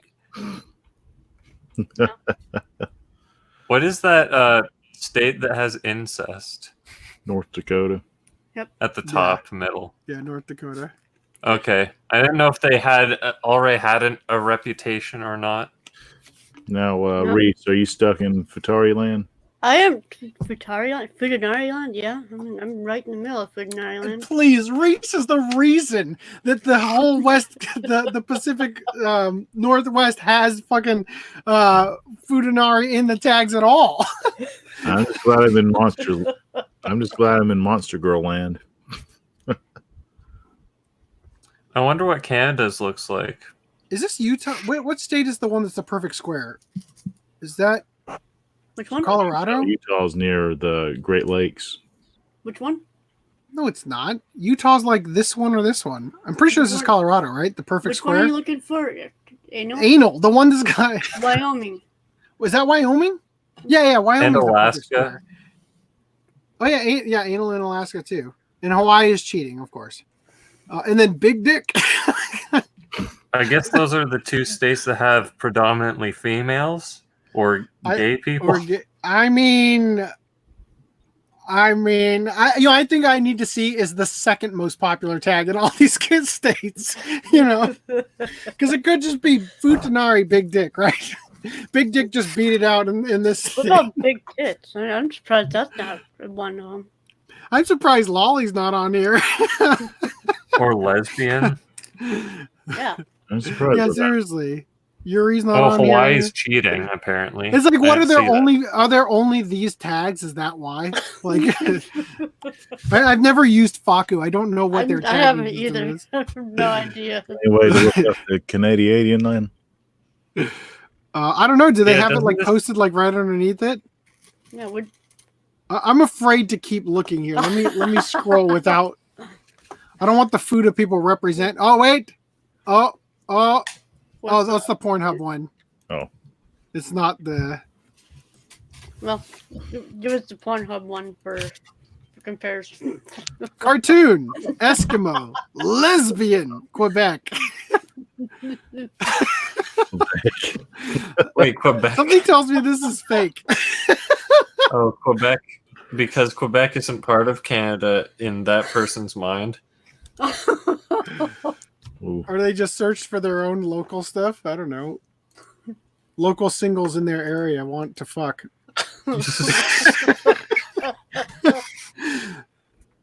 They need to see, like, well, show me your reel. I need to know what you're working with here. All right. I'm just scrolling through. Just make the joke of passing out your business cards that got your Pornhub link on it. Yeah. All right. So I don't see a one about Canada, but so this is one of the ones I had to re-put in the doc. Toei. So we talked about Tokusatsu World. Toei started a new channel where they're uploading Tokusatsu. Oh shit! I put the wrong one in. Hold on. So this was the article where we talked about it. I typed in Toei, and I'm like, grab the first one. So this is the one we talked about already, where they announced it. Like we were covering the announcement of it. Something happened to it, which if I can just find it. Tokusatsu I can also type in because. Oh, this is what you were talking about earlier in the chat. I thought you were talking about the anime channel that for them, not the live action. No, that would have been funnier. All right, here's what I meant to share. Toei Tokusatsu World official channel briefly vanished over self-copyright strikes. So yeah, they Content ID DMCA'd themselves, and the channel got 3 strikes and was out for their own content because they forgot to whitelist themselves. So the faultiness of YouTube's copyright system has been demonstrated yet again as Toei's Tokusatsu World Official, a channel dedicated to bringing tokusatsu shows to the Western world with English subtitles, was temporarily removed after hitting itself with self-copyright strikes against its own content. Alleged to have been taken down merely hours after launching, Toei's new channel was seeking to provide subscribers with a plethora of retro tokusatsu shows such as Kikaider, Inazuman, and Magical Girl Chukana. A message indicated that the channel was removed due to multiple third-party claims of copyright infringement regarding material the user posted. So this person had posted this on Twitter. Toei killed their own channel with their own copyright strikes with a screenshot to it. The humorous error lasted only a short duration as the channel is now back to normal, though there were a few chiding not only YouTube but Toei as well over the matter, as apparently they have been known to be overzealous when it comes to using the copyright system to punish users. So they're going to say, how does it feel to be on the receiving end of it? Try uploading 10 seconds of Dragon Ball Z and see what happens, which is why I'm fully expecting to have trouble.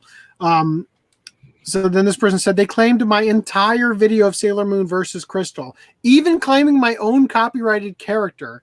I beat them and had the strike taken away, but this seriously brightened my morning. So this is my favorite. I fucking love, you guys know what's happening in this image where he sticks the gun in the mouse hole and it curls up and comes out and he shoots himself. That's exactly the perfect way to describe what happened.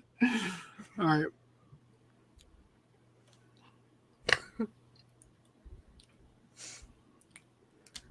Anyway, I don't know why this one is shared, but they literally shot themselves in the foot with this. Ha, good riddance. I guess they're just saying like pansexual, autistic, multimedia obsessed NB opinions don't matter. Okay. All right. I guess that's the point. Hey, he's off. Well then. I gotta hurry. There we are. So guys, Reese, what have you been watching lately? Oh, I told you earlier about I've been watching Much Comes in Like a Lion, which is really that's great. Other shows, I finally got to watch. Suddenly, everyone's connections started sounding bad for me. All right. AC, you look like you got something censored on your shirt. What is that? It's like a white censorship. Saint Seiya? Oh, okay. I was about to say, what's in front of you there? I gotta update the cup count. Yeah, thank you. Thank you for keeping track. It's like I'm checking my Minecraft statistics. Oh, how many blocks have I mined? You know, how many times did I accidentally close myself out of my own stream? But that's funny. Wait, does Minecraft actually keep track of that? Yeah, it keeps track of like everything. So I just pointing this out for anybody who didn't see it. Red Bard got access to the Lost Evangelion AIDS PSA and put it on YouTube. AIDS PSA? Yeah, so it's a AIDS PSA for the city of Houston that never aired. Basically, Spike Spencer was contracted as a voice actor, and they needed a female voice actor, so he got Tiffany Grant, who voices Asuka. So it's a sex scene, audio only, of Shinji and Asuka banging, basically. I mean, it's literally just Spike's voice and Tiffany Grant's voice, but like it's largely considered to just be like the canon Ava sex scene, right? And it just has this really cringy one of these two is killing the other. Can you tell which one?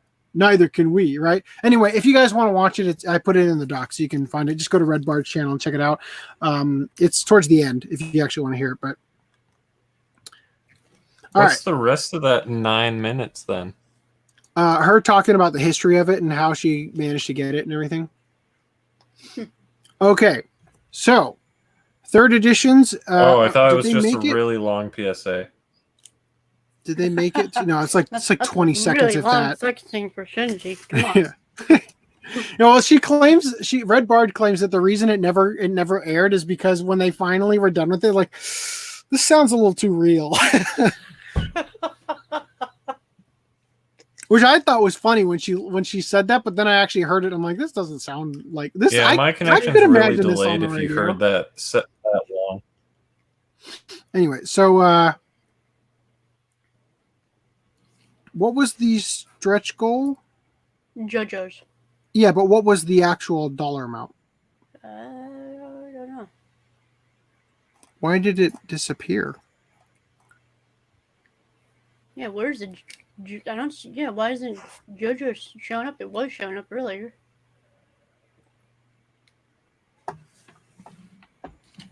Okay, how about I just do this? Weird. The word stretch is never used. Is it under updates? Hmm.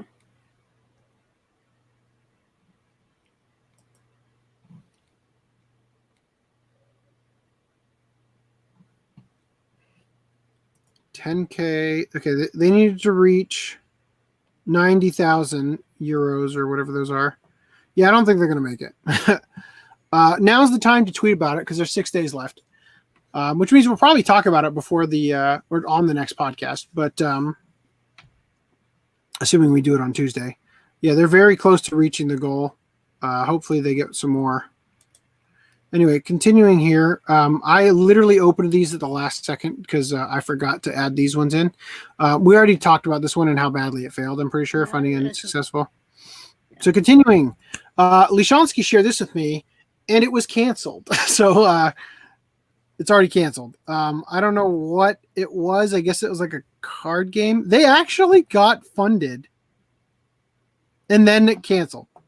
But they canceled. Wait, canceled. Darn it was canceled by the project creator. So you know what they probably did? They're like, well, shit, we got there so fast. Why don't we up the the amount we're asking for? I don't know. That's kind of weird. Maybe they wanted 90,000 or 70,000 and they accidentally put 7,000. I don't know. But yeah, this is a thing. I don't really want it. But I wouldn't mind share it, and I'll share it for you. Oh dear God! I already got okay. I already got Tanto Core Doki Doki Beach Volleyball. Well, the camera's not on you, but I can put it on you if you wanted to share that. Yeah, there you go. Okay. Small box. Volleyball is really not a sexy sport. I don't understand why people treat it like it is.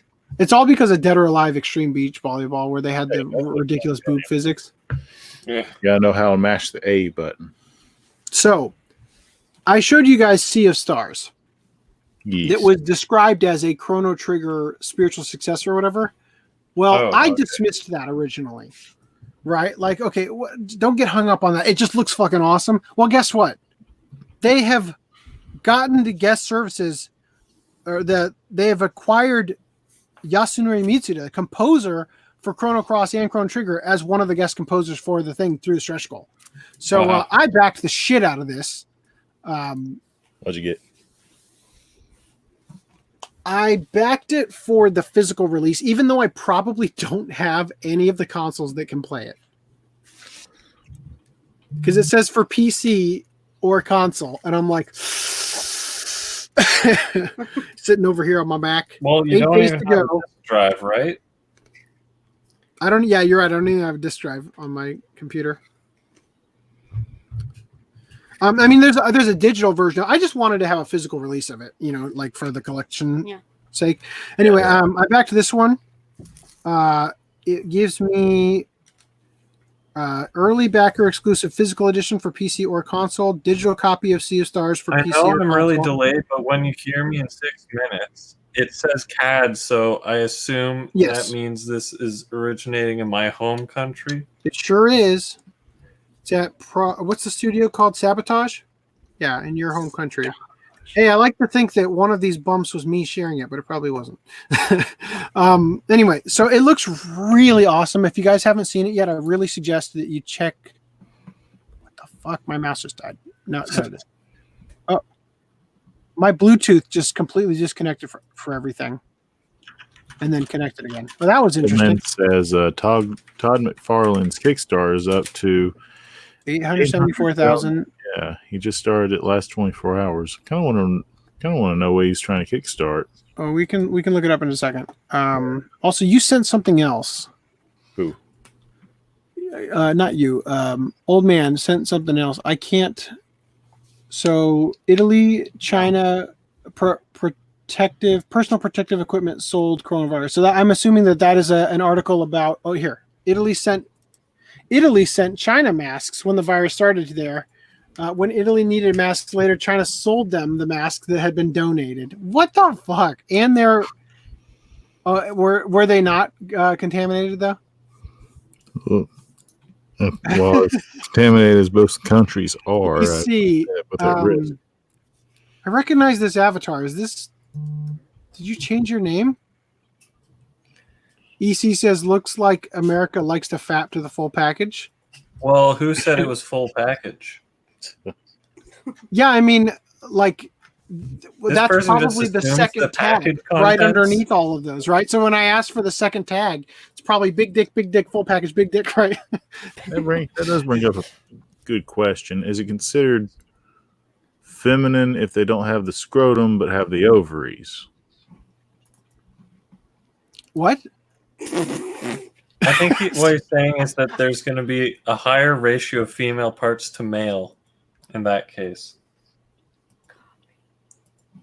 I think that the ovaries just act as the testicles in that scenario. Anyway, I can't believe this is a conversation I'm having right now. Wait, YouTube actually let me know you had a podcast going. Strange. They usually only let me know 9 hours later. Yeah, I know, right? Here, and then Lishansky was answering the question the whole time about the JoJo thing. Stretch goal. It probably won't make it too. Yeah, unfortunately. I put Okay. Hold on. He said read the updates for the bouncy. I put Old Man's link in the private chat for you. Thank you. Oh, for the spawn one? Okay. So let me go to updates.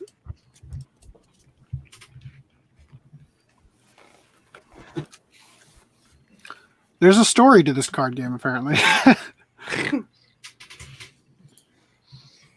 Who would have guessed?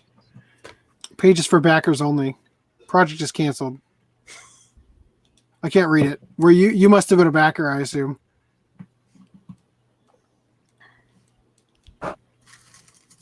So yeah, I'm locked out. Can't get in there. Sorry, man. Anyway, I will open up the Todd McFarlane one just to see what it is. Oh, you gave me the other link. I thought you were giving me the Todd McFarlane link. Oh, okay. I'll give you the Todd. He gave me the Italy Italy copy buys back the stuff they donated.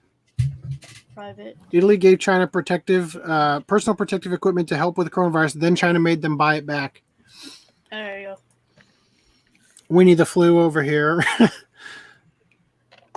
Okay, it's giving me the YouTube redirect, but that's all right. I'll just copy the other part of it. Yeah.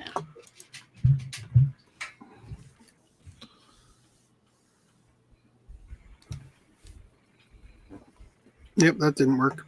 Oh, fucking A. But I'm sure it's probably this. Copy. I just clicked on the link. It's okay. I'm sure it's probably this. Yeah. Yeah. So he's made almost $1 million on this figure. Dang. Well, he's a skilled toy crafter where he knows people to craft stuff for him. Yeah, he's just a talented artist in general. Oh, yeah. How many Todd McFarlane anime figures do you have? None. Okay.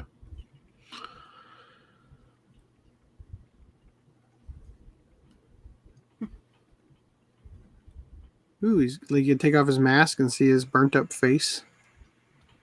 I heard rumors that they were going to make a new movie starring what's his name, Jamie Foxx, which would be a terrible mistake because Michael Jai White is still looking pretty good. Yeah.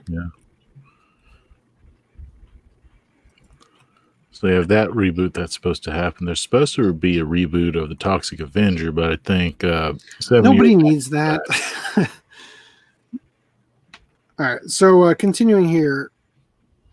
Yes, so Sea of Stars, it has, in the one I backed, access to private demo of the game for PC, backer exclusive HD wallpapers, who cares?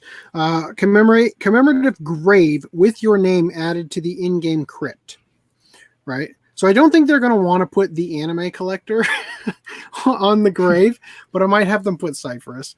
But they have a thing where there's a DRM free version of the soundtrack at launch, your name in the super backer section of the credits, access to the private Discord channel with the devs previews,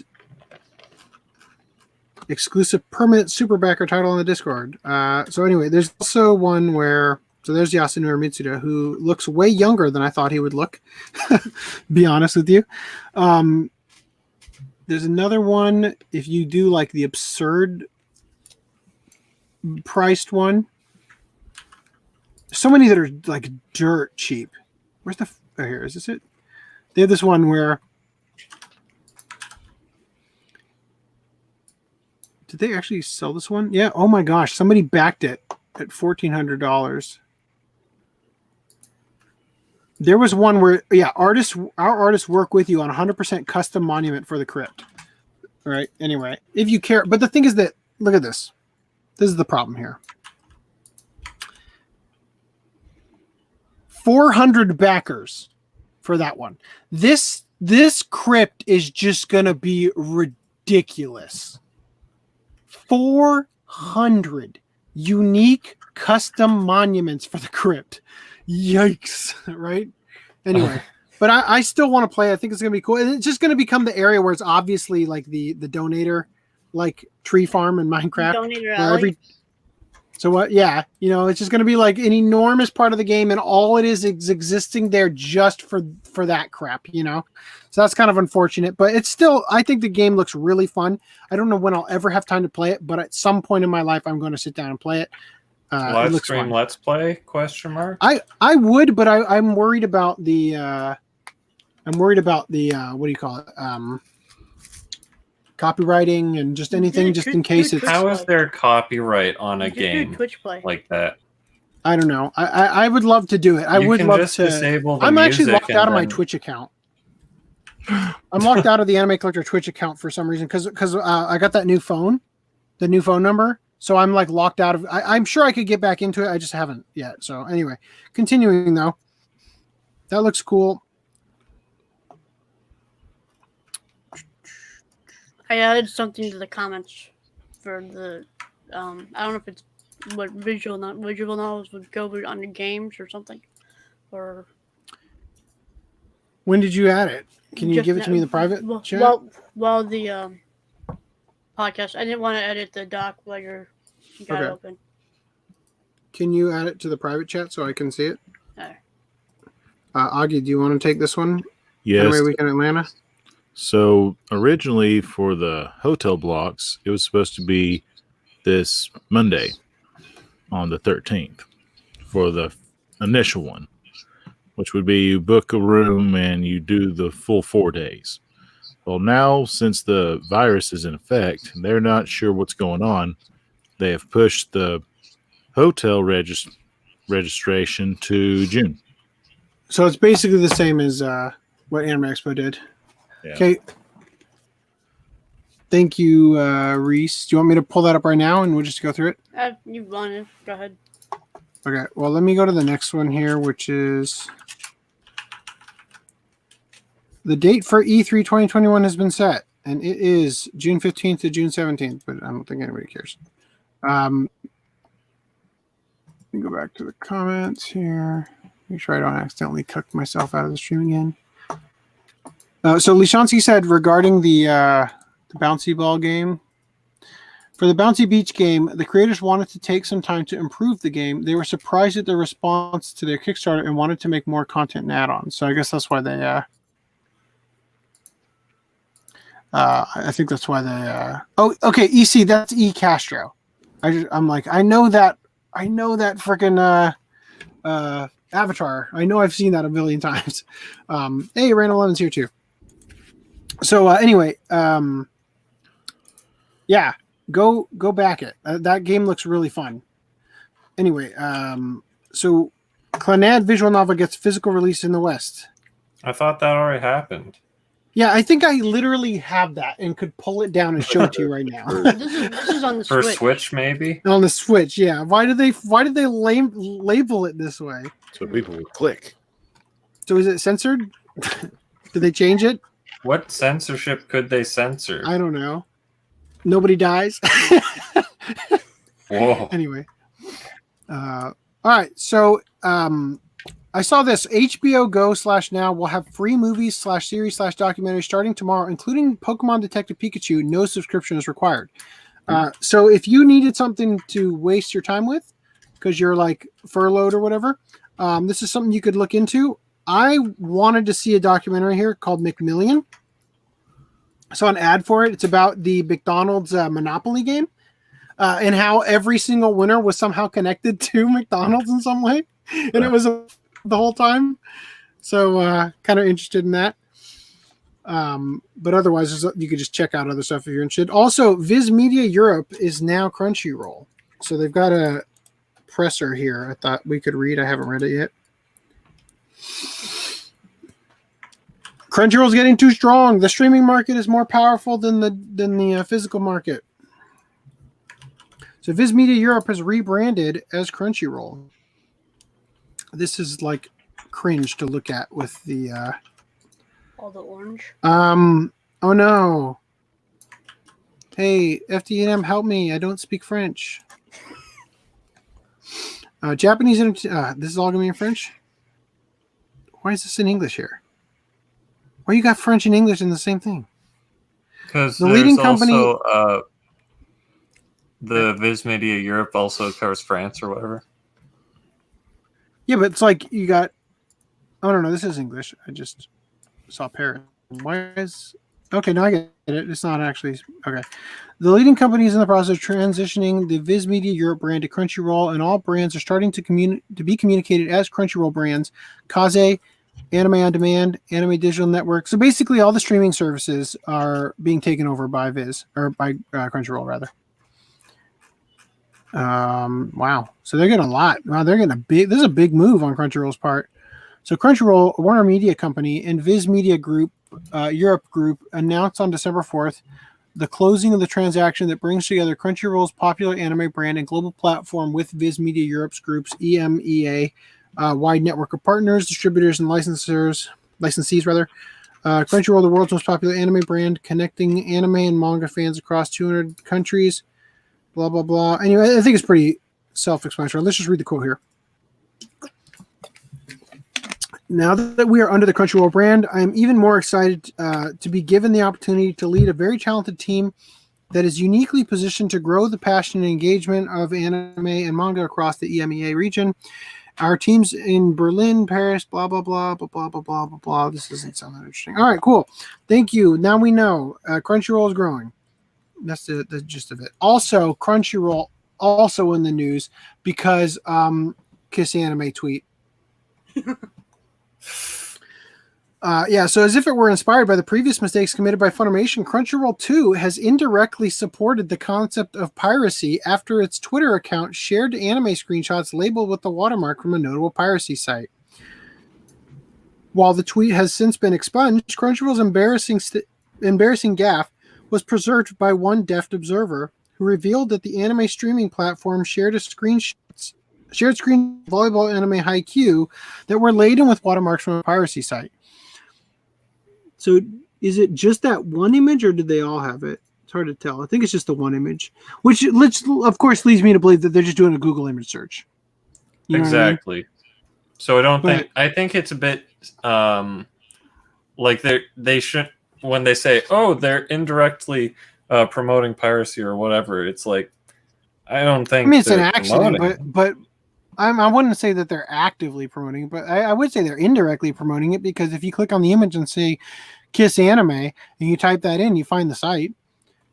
So Funimation's Twitter account humorously made the same hypocritical error a few months back, and were subsequently made fun of. The same, it was a few weeks back, not even a few months back. The same has occurred for Crunchyroll's Well, they did it case. twice. But yeah, they did. I know, but that other one was years ago, I think, or at least a year ago. Bet the guy is tired of using Crunchyroll. Didn't Funimation do this exact thing like 2 months ago at LMAO? Well, that's a bit awkward. Kiss Anime gathering those W's. Free advertising W. This also happened with talking about Funimation Crunchyroll employees right now. Crunchyroll are a joke. Can't blame them, since it'd take them forever to get those screenshots with how shitty their web player is. In before, Kiss Anime is actually run by people within Crunchyroll. Screenshot gate. They still do this, LMAO. I feel like this might be the 10th time now. And the copycats Funimation was the first. All right, still good. All right, anyway, continuing. All right, series news. A bunch of stuff that was not a surprise to anybody in the world. Series. What do we got first? My Hero Academia has been renewed 5th season. Yay. All right. As a surprise to no one.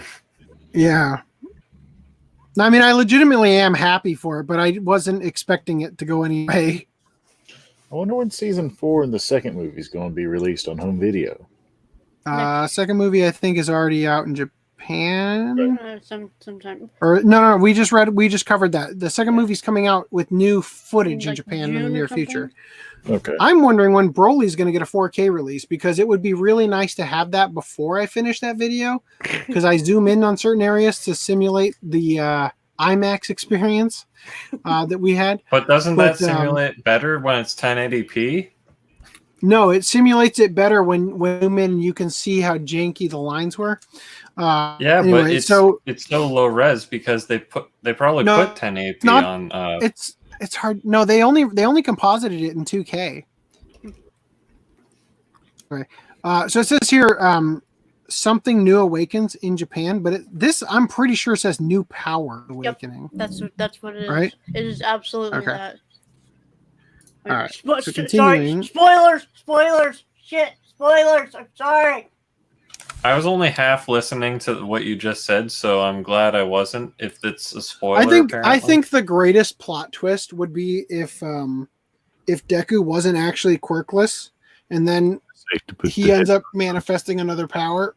But I don't know. I don't want to know if that's the case. The spoiler. I saw the movie and I already. The spoiler is something that you like. The mental gymnastics aren't very hard to do. Like the idea behind all for one, or one for all. The one that Deku has. Right, or that's all for one. No, one for all, rather. Damn it. All right. Anyway, Tokyo Mew Mew New. Fantastic. It's brilliant. Tokyo Mew Mew New anime project announced.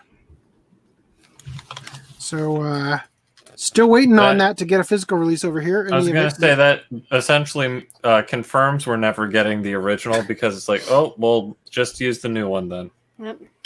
How not to some? I just don't understand. Like, who has it? Who has the rights to it that we don't have it? You know? Good question. How not to summon a demon lord gets series? Second season in 2021. I watched this show expecting it to be terrible, but I was oddly enjoying it, so cool. It's nice.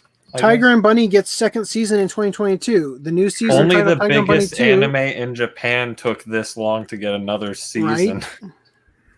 I wonder who's clamoring to be on that production committee. The new season is titled Tiger and Bunny 2, and it will tell a new story set after the events of Tiger and Bunny, the movie, the Rising anime film. Why do all the superhero films have Rising in the title? Dark Knight Rises, My Hero Academia 2, Heroes Rising. Yeah. All right. Aniplex opens up a new 3D CG anime studio called Boundary. The studio aims to transcend the boundaries of 3D CG and cell animation, which is so. What you're telling me is now they're going to make anime that look terrible and are expensive. Well, hopefully, I think the goal is to not do that. The goal is to do the opposite. Is to make the it goal not is to look put terrible. in but all still be that 3D. money. Put in all that money into something. I mean, it's Damn it, possible. I think that was it's the end of my possible thought. that it's an April Fool's joke because it was announced on April 1st that the studio that's supposed to transcend boundaries is titled Boundary, not Boundary Less or something like that. So, Looks like it's so got Brad, Boundary some- Break to answer or- your question about Tokyo Mew Mew, Wikipedia says 4 kids had the license. Yeah, And, but 4Kids is always ready to like hand off a license for the Which is proper basically amount of Viz. jerking off. It's still basically Yeah. Viz. It says 26 episodes English, 52 Japanese. That tells me they adapted the ever-living crap out of it so that it's like half length, or that it was incomplete. Yeah, I guess. So, But still, so you'd that's think that there'd probably- be at least a singlet of it somewhere, you know? Anyway, it was announced on April 1st that Aniplex has opened a new 3D CG anime studio to work alongside their other anime studios, A1 Pictures and Cloverworks, as a wholly owned subsidiary of Aniplex. The anime studio Boundary will have its head office in Chiyoda, in the same building as Aniplex and their parent company, Sony Music Entertainment Japan. And its studio in Nakano, in a complex with other 3D studios, Studio Goonies, Monster Strike, and SF Graphics. I know about SF Graphics. I think we talked about them before. I don't know about Monster Strike, the anime, or Studio Goonies, which great job there, Crunchyroll, just having to throw in a link to something I can watch on Crunchyroll right there. On the website for Boundary, they state that the animation studio will, quote, take on a challenge of transcending the boundaries of 3D CG and cell animation by developing new ways of video expression. Heading up the studio is Aniplex producer Akira Shimizu as the president. Aniplex has invested 100 million yen, or 900, almost $1 million US, into the fledgling studio, which will likely see a lot in the future. All right, so continuing here. Masaki Iwasa retires as president of anime studio Science Saru. Acclaimed anime director Masaki Iwasa announced on April 1st, another April Fool's Day joke, I'm sure, on his personal Twitter account that he has stepped down as the president and representative director of Science Saru, an animation studio he co-founded alongside producer Eng Yong Choi in 2013. In a heartfelt thread on Twitter, Iwasa explained that he had been working nonstop for 7 years and would like to rest before his next work. The full thread on Twitter can be found here in Japanese. Iwasa explained that while he was stepping down from his roles at Science Saru, he'll still be supervising the upcoming anime film Inuo, which is scheduled to be released in 2021. Japan Sinks 2020, the next work to be released from Science Saru with Iwasa as the director, has already wrapped production. Good, because it's still 2020, and is set to be streamed on Netflix nationwide at some point in 2020. His last work, Keep Your Hands Off Eizouken, was a critical success, inspiring many and giving viewers an inside look of the animation process from the mind of a genius.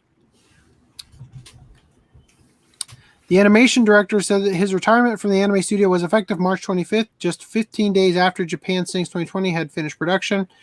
The announcement comes as Japan enters to a new financial year on April 1st, where most new laws come into effect and businesses announce major changes, which is always weird because it's on April Fool's Day that they always announce these big changes. We wish you well, Misaki Iwasa. Thank you for your hard work. Blah, blah, blah. Look for you retaining. Great job. Okay, so, and then the partner becomes the CEO of anime studio Science Saru after Masaki Iwasa retires, because obviously, after a legendary anime, blah, blah, blah, blah, blah. So yeah, that person's taking over. Who cares? Manga, which nearly all this news isn't about manga, but actually the comics industry. Oh, we got a database error. That's great. What did I screw up here?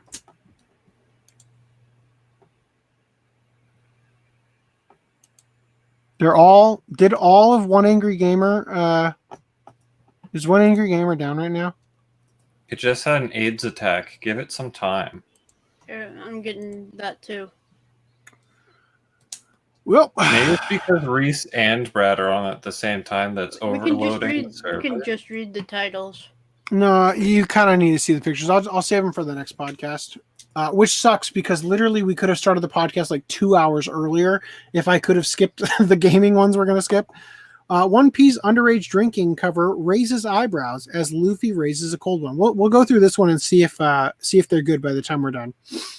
So, star of pirate anime / manga franchise would be breaking the law in Japan. No, dear God, you're telling me this pirate is breaking the law? I don't think that's just Japan. Break the law.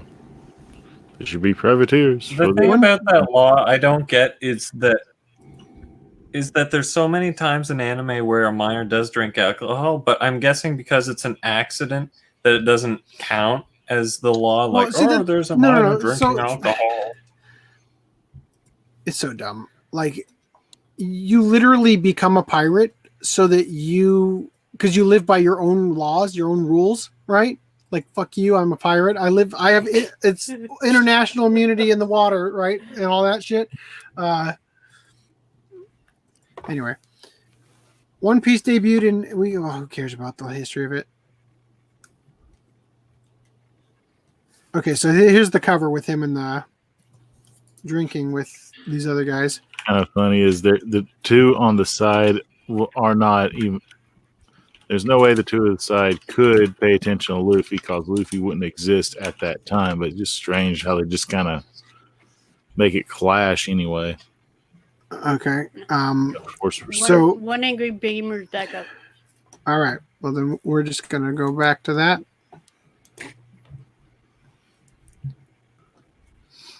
Marvel retroactively censors cigars from X-Men reprints.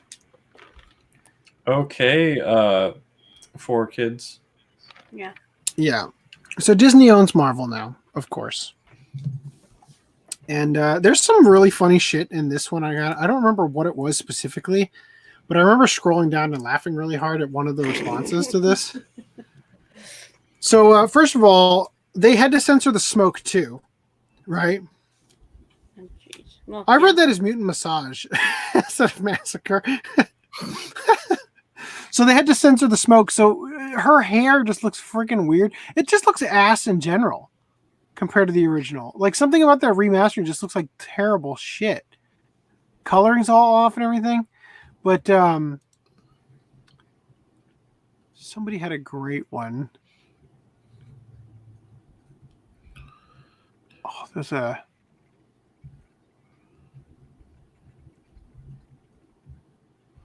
Oh, God. It might have just been a... Wolverine also kills people. I suppose that's edited out too. Oh, yeah, it's this one. Take out the... I mean... So this reminds me of in Tree of Might, the third Dragon Ball Z movie.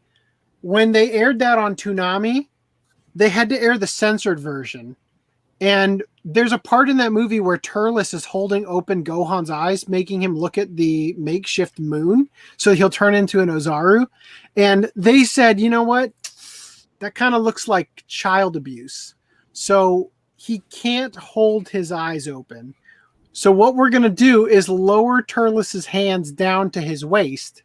But we can't really do much about Gohan's face. So he still has this distorted face that looks like his eyes are being held open, but without any hands to hold it open, right? And so we get shit like this, where it just looks weird. I think there was... Oh, and then the E.T. where they removed the shotguns between the VHS and DVD release, I think. They replaced them with walkie-talkies. Okay. Anyway, so yeah, that's some bullshit, right? No. And then we've got, by popular demand, the young adult Batman comic Gotham High is utterly reviled. So here's the thing. I don't care that this exists. I think it looks like absolute shit, and I don't think it's gonna have like any real fans. Like no person is actually gonna read this comic and think it's better than the original Batman comics. I mean, You know what I mean? Alfred's supposed to be Bruce's dad. Why is he gay? He's a gay dad. Is he really? Like, is that canonical that he's actually the father? That's like a fan theory that Alfred is actually Bruce's real dad. Man, he just cucked. What's his father's name? Thomas. Thomas Wayne just cucked Thomas Wayne out of his fortune right there. Anyway, so following Marvel's latest attempt to forever ruin comic books with characters Safe Space and Snowflake, competitor company DC Comics has previewed a young adult-aimed retelling of the Batman mythos with Gotham High that seemingly nobody asked for. While alternate reality stories are quite popular in the comic book fandom, there are certain things that such alter characters have established via decades of storytelling that they are now unrecognizable and might as well be their own original creations. The premise of this. So this is the premise of the comic. So from the #1 New York Times best-selling author of Alex and Eliza and the Witches of East End comes a reimagining of Gotham for a new generation of readers. Before they became Batman, Catwoman, and Joker, Bruce, Selina, and Jack were high schoolers who would do whatever it took, even destroy the ones they love, to satisfy their own motives.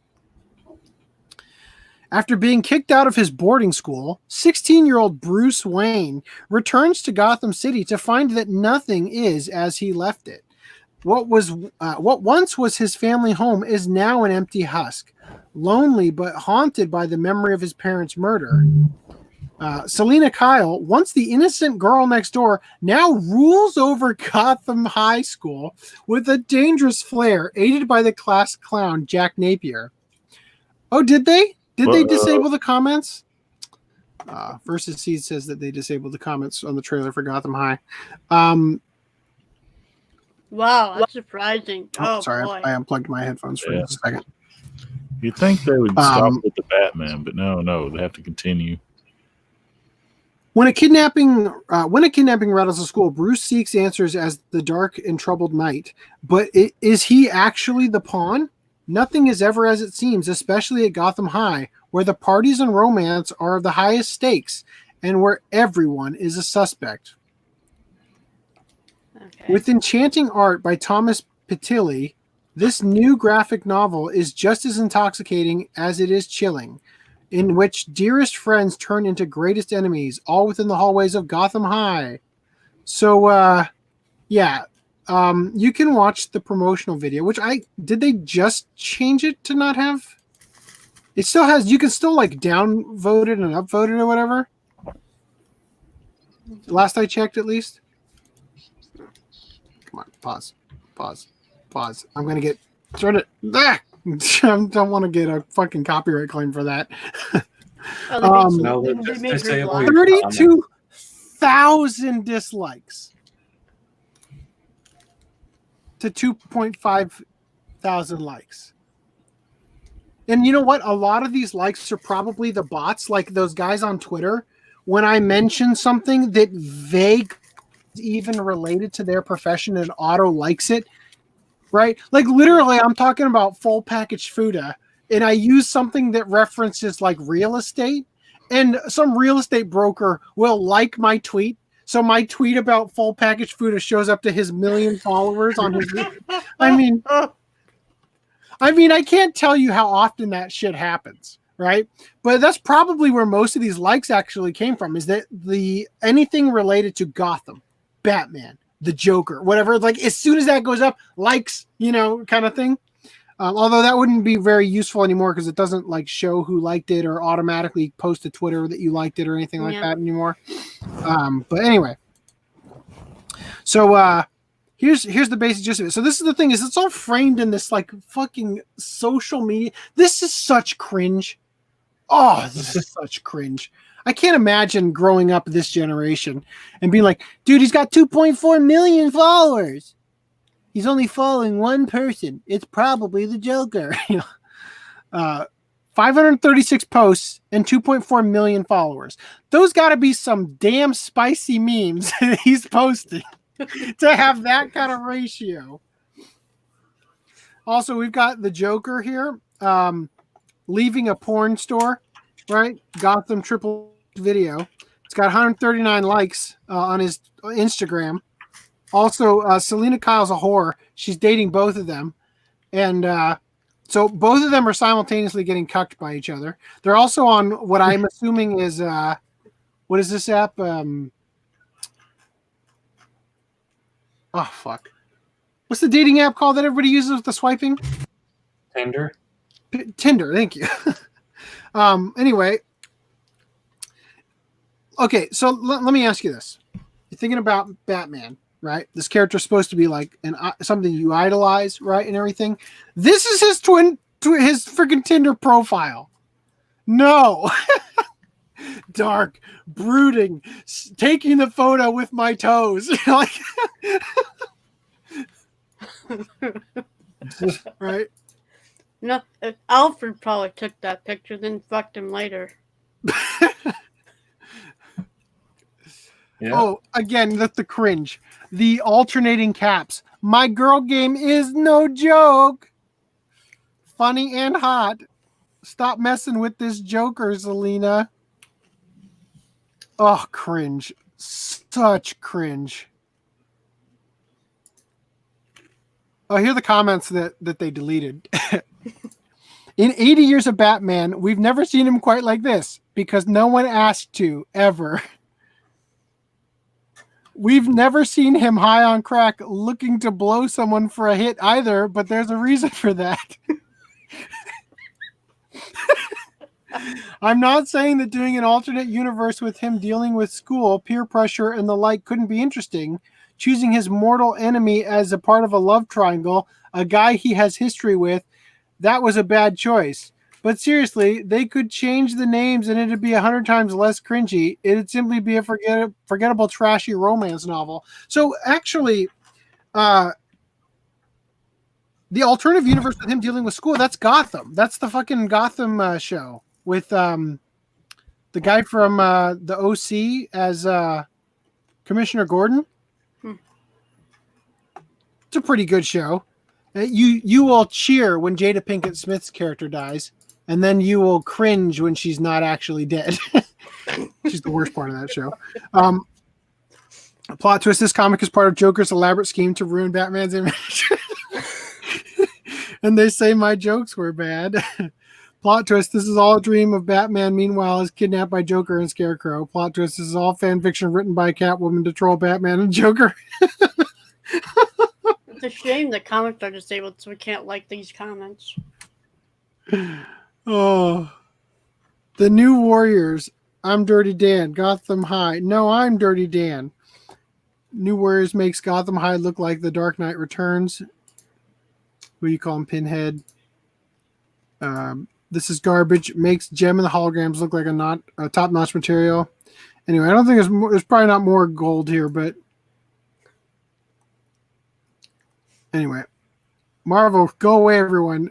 DC, no, really, get out. Manga, hello world. Okay. Oh, all right. So it'll be interesting to see. You know, there's an article I didn't share just because I didn't think it was relevant to the podcast. Did you guys know that there was a movie called Cuck? Yep. Yeah. So this movie grossed $0 in the box office. Literally $0.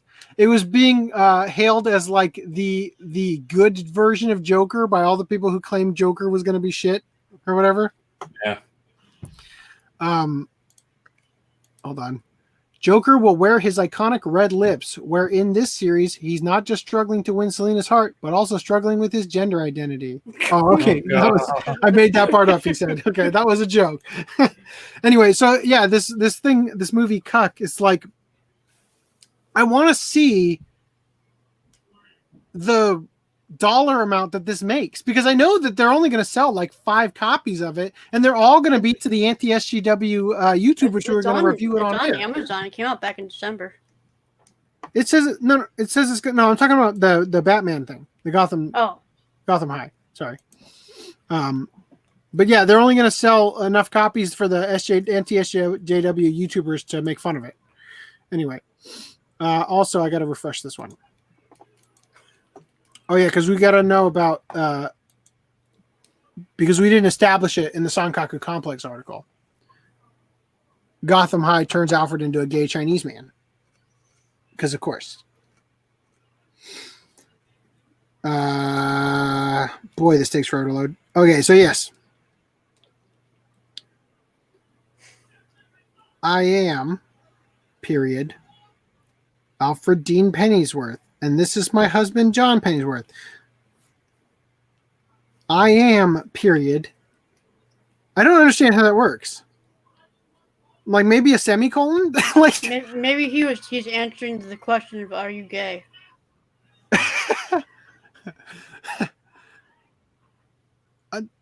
I think there's not supposed to be a period there. No. So I already hate it for the grammar Jew that it is. I was going to give it a pass, but not anymore.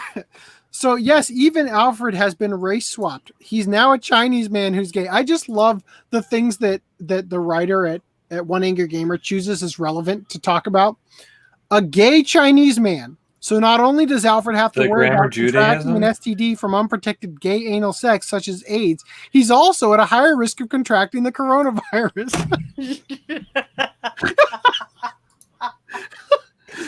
Oh, never change, Billy D. That's one way to end your franchise. Oh, that would be hilarious. You can pass it on to your Bruce. No one can kill the Batman except the AIDS.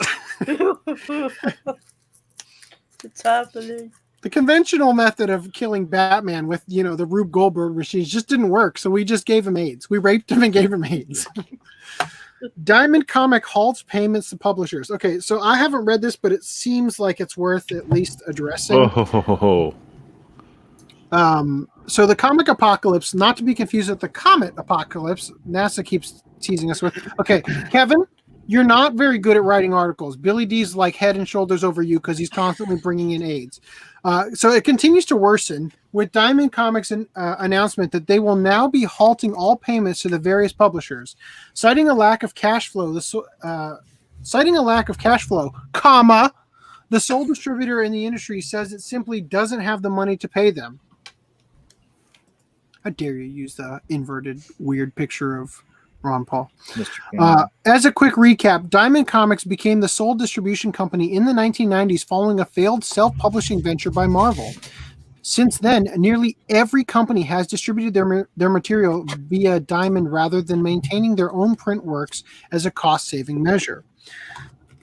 Then last week, as a result of the pandemic and various lockdowns, Diamond Comics announced they would no longer be distributing any material in April. There goes Gotham High. All currently scheduled shipments would proceed unless the recipient was unable to receive them. But effectively, the company was taking no new orders. Immediately, publishers responded by sending out pens down emails informing their content creators that for the time being, they were laid off or projects were being canceled, a phenomenon we will see worsen in the coming days. In a letter to various vendors and publishers, Diamond made this official statement. Dear Diamond vendor, as the world responds to the outbreak of COVID-19, our focus is on protecting employees, understanding the risks to our business, evaluating the risks to our industry, and examining the federal government's resources available. While the full impact of this epidemic is still unknown, one thing is certain. Supply chain distributions have cash flow implications across the extended industry that can't be underestimated. While we work to understand the current industry landscape, the unfortunate truth is that we are no longer receiving consistent payments from our customers. This requires that at this time, we hold payments to vendors previously scheduled to release this week. This is a difficult decision and not one we make lightly. As the situation continues to evolve, we are committed to building out a plan for payment, and we'll have more information to share later this week. Thank you for your patience and understanding during these difficult times. Stan Heidman, President, Jeppy Family Enterprises. Okay, thought we were reading about Diamond. All right. Okay, so DC decided to say fuck it and are publishing through Random House now. Well, good luck. So Emo Batman is getting printed and will be coming to a Sans comic book store near you. Okay. So it's covered by Clownfish. Neon from Clownfish TV provided some extra insights into the situation. As a former Diamond worker himself, he relates how the distributor operates month to month without a significant amount of cash reserves. Yeah, that's like the problem with literally every company right now that is getting hit by the coronavirus and not withstanding. Yep. As a result, during the events that led them to becoming the sole proprietor, that they also had issues with not paying their employees. Some were owed thousands, others significantly more, leaving the questions of whether there will be a Diamond comic distributor up in the air. If they are to fold, it would force the industry to rely on digital codes at best, or direct/indirect digital sales. No longer would the industry be able to prop itself up through sticking comic shops with dozens of variant covers and other unsellable products. It would be the real beginning of the end of the industry as we know it. Not to worry for Comicsgate and the few publishers that were driven from the industry, they will rise to become the new industry. In the interim, manga will enjoy a nice surge in popularity as well, so it is not all doom and gloom, merely the changing of an era. Yeah, this seems like, so when I was talking before about Fantasy Soft, I think that this exact thing is what is going to, the damn giving way that is going to catapult them forward at some point. I'm not sure what it's going to be, but I think that their ability to actually make a name for themselves is going to come out of this in some way. Anyway. Wasn't Kodansha manga part of Diamond? I don't know. I doubt it. Okay. You mean like the Western? The Western. I don't know. I'm just going to read this part about the underage Luffy drinking. So here are the comments here. Thank you, Reese. Luffy shouldn't be able to drink. Luffy's underage, but it looks like he's boozing it up. On the high seas, water and barrels will turn bad, but alcohol will keep. So if you don't drink it, you'll die. I think I remember CH creator Ichiro saying in a Q&A corner that Luffy can drink, but he doesn't like it too very much, and it makes him sleepy. Yeah, I mean, who cares? It's a fictional guy. Anyway, so I literally threw that in there so that all the manga news wasn't about Western comics. All right, so we got some gaming news to talk about. I'm just going to open these real quick.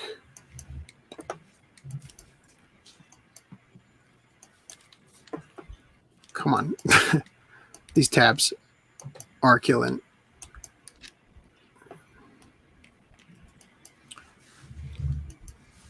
The rings show up when we talk. Yep, they do. They didn't when we did it through Hangouts. I miss Hangouts. I mean, this is better in a lot of ways, but... Yeah, but I can't really judge if outside noise is affecting the podcast or not. I mean, you could still see the rings. You could just see them on the little screen at the bottom that the audience doesn't see. No, I can't see. Oh, does it not do it on there? No. Weird. Okay. All right, so PETA's vegan guide to Animal Crossing New Horizons. What do you guys think about this? Well, he said PETA, so it's going to be dumb. So here's what they had to say. These are all the things you aren't allowed to do. So basically, with everyone self-isolated at home and finding themselves on social media more than ever, by now you've probably heard about Nintendo's new game, Animal Crossing New Horizons. This vegan guide to it will help answer some of the tough ethical questions that it presents, as well as give you an opportunity to help real animals while living your island life. Is fishing in Animal Crossing vegan? This is a biggie. Fishing isn't vegan.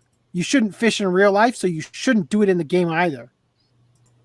Those digital fish have feelings. I know, even right? though in real life they don't have feelings either. Feel pain. Is it okay to catch bugs in Animal Crossing? From butterflies to wharf roaches, your island is a bustling home for various insects and other animals. Keep it that way! Blathers would like to build a museum of fish and insects on your island. Don't let him do it! Do clams feel pain? You can dig for clams. Here's why you shouldn't. Should I leave hermit crabs in the game alone? Like, pretty much like the answer is yes to everything. So what would a vegan eat on a desert island? Now, the whole world knows the answer to the eternal question of what a vegan would eat on a desert island. Fruit! In the game, it makes you strong. Yeah, I like to say, but not in real life. When you eat enough fruit, you actually become strong enough to shatter rocks and receive extra bells and resources from them. What other vegan food can you eat in the game? Fruit. Apples, cherries, coconuts, oranges, peaches, and pears. What can vegans wear in the game? Being vegan means not only not eating animals, but also not wearing them. Avoid products made with fur, leather. Just go around naked, guy. Wool, down, or cashmere. And opting instead for clothes made with vegan materials like cotton, microfiber, hemp, nylon, and polyester. Pleather shorts. Okay, so they actually do label them, I guess. That's how you'd even know. Should I buy a doghouse? I love this. If you get the instruction to build a doghouse, don't! Life at the end of a heavy short chain is all too real an issue for many dogs in the U.S. Is Tom Nook exploiting you? Tom Nook is a tanuki or a raccoon dog who are often killed for their fur. Others like him in the real world are beaten, anally electrocuted, gassed, or skinned alive. Oh, Cut him some slack. Ooh. Oh, do you guys want to? Should we click the link and find out about the anally electrocuted tanukis? I don't think I want to go Is that there. No, that would be about the same as trying to I'm get sure meat it's off the cow. electro ejaculators for breeding. How terrible. Apparently, if you zap the prostate, you ejaculate. So I'm guessing that's what that is. They use that to inseminate cows and I'm stuff. sure you would know. Well, I know because in an episode of The Office, Andy is outed for being impotent at one point, and Dwight offers to lend him his rectal bovine ejaculator. Or rectal bovine ejaculator. I really think you like cows an awful lot, AC. What is that? What does any of what I just said have to do with cows? Other than that they were the example animal. Bovine. One of the many unique who is Harvey? One of the many unique villagers you'll meet in Animal Crossing New Horizons is Harvey the dog.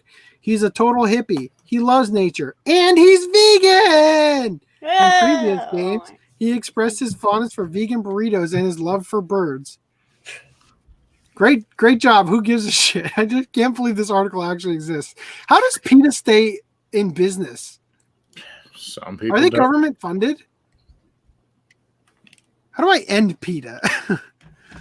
All right. Hey, he's gone.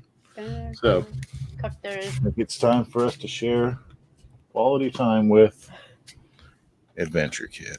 Oh, By virtue of nope. It's Augie's time. Hey, how you doing? Yep. no, How you doing there, AC? What you drinking?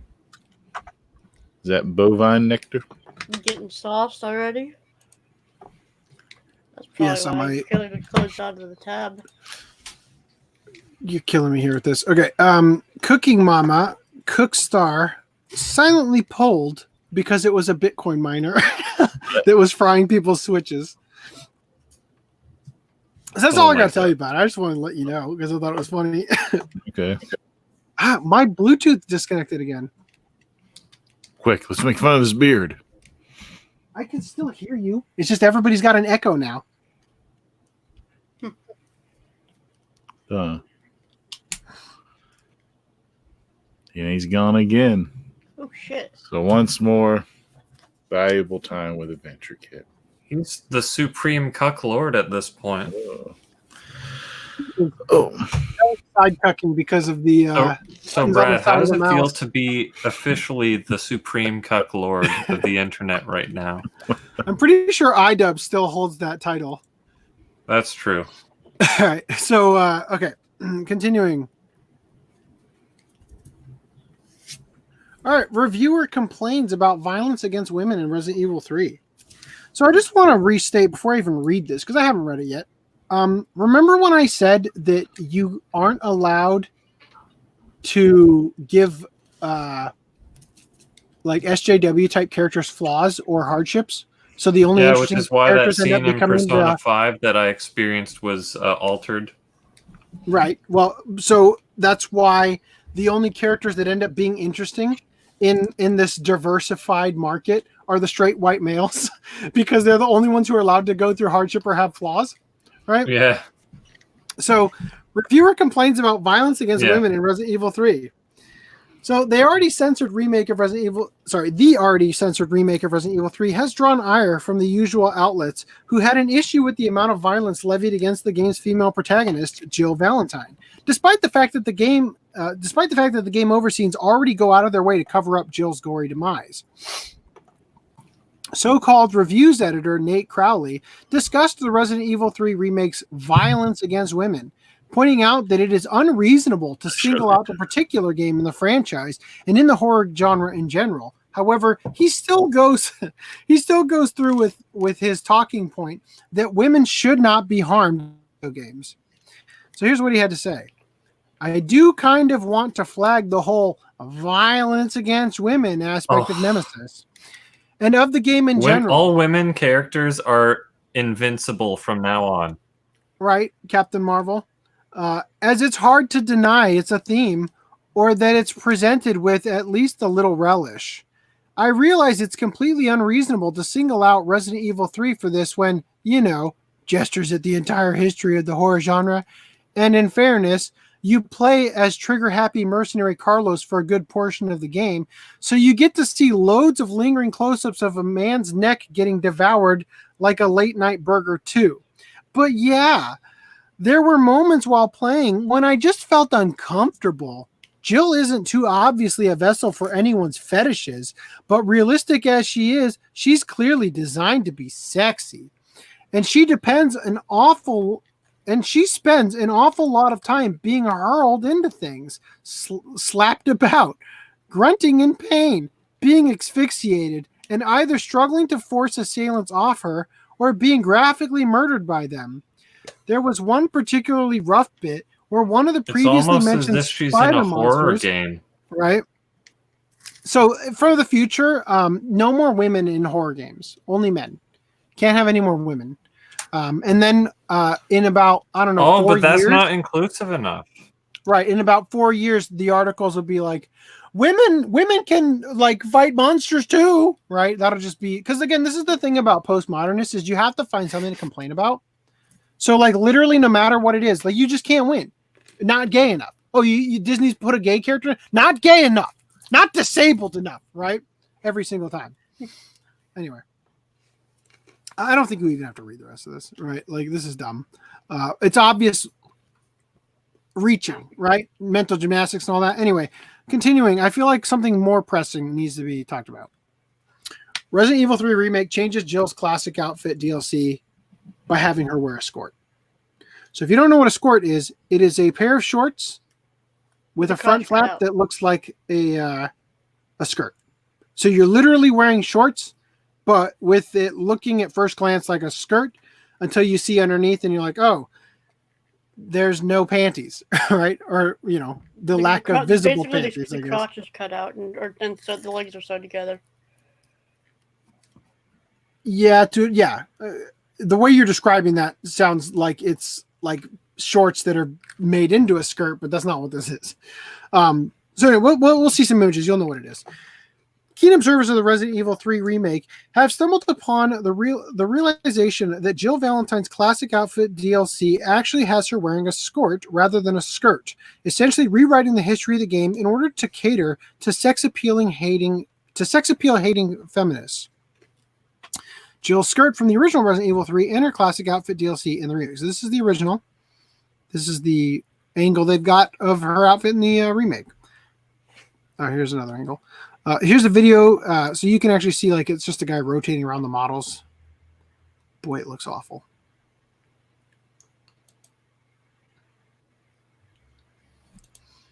Now, I will say this. everything about this looks horrible. It looks like so I've got I was gonna play this later, but I'll play it now. Let me pull up podcast 84 and let me stop screen sharing, and I'll screen share with the audio. Hopefully we don't tow away ourselves and copyright claim ourselves for this. So I'm just going to play what I said earlier, which I linked in a comment from 3 fucking months ago. By the way, I timestamped it here. Tell me if you guys can hear this. Wrap everything up, I'll just say that I think it makes perfect sense to change her outfit, because even in the original game, seems a little weird to be running around in a pencil skirt or whatever they're called, in a tube top, right, when fighting zombies. If your entire purpose of a game is realism, like for the remake and everything, you're pushing the realism. I think this was a good call. And look, the original costumes will be available as a bonus if you pre-order. So that's that. They fucked you. I'm sorry. I'm so sorry. I was totally wrong on this. You gave us false hope. Oh man, I'm so sorry. Unsubscribe, kids. So this is inexcusable, right? This is an open fuck you, you know? Yeah. So here's the thing though.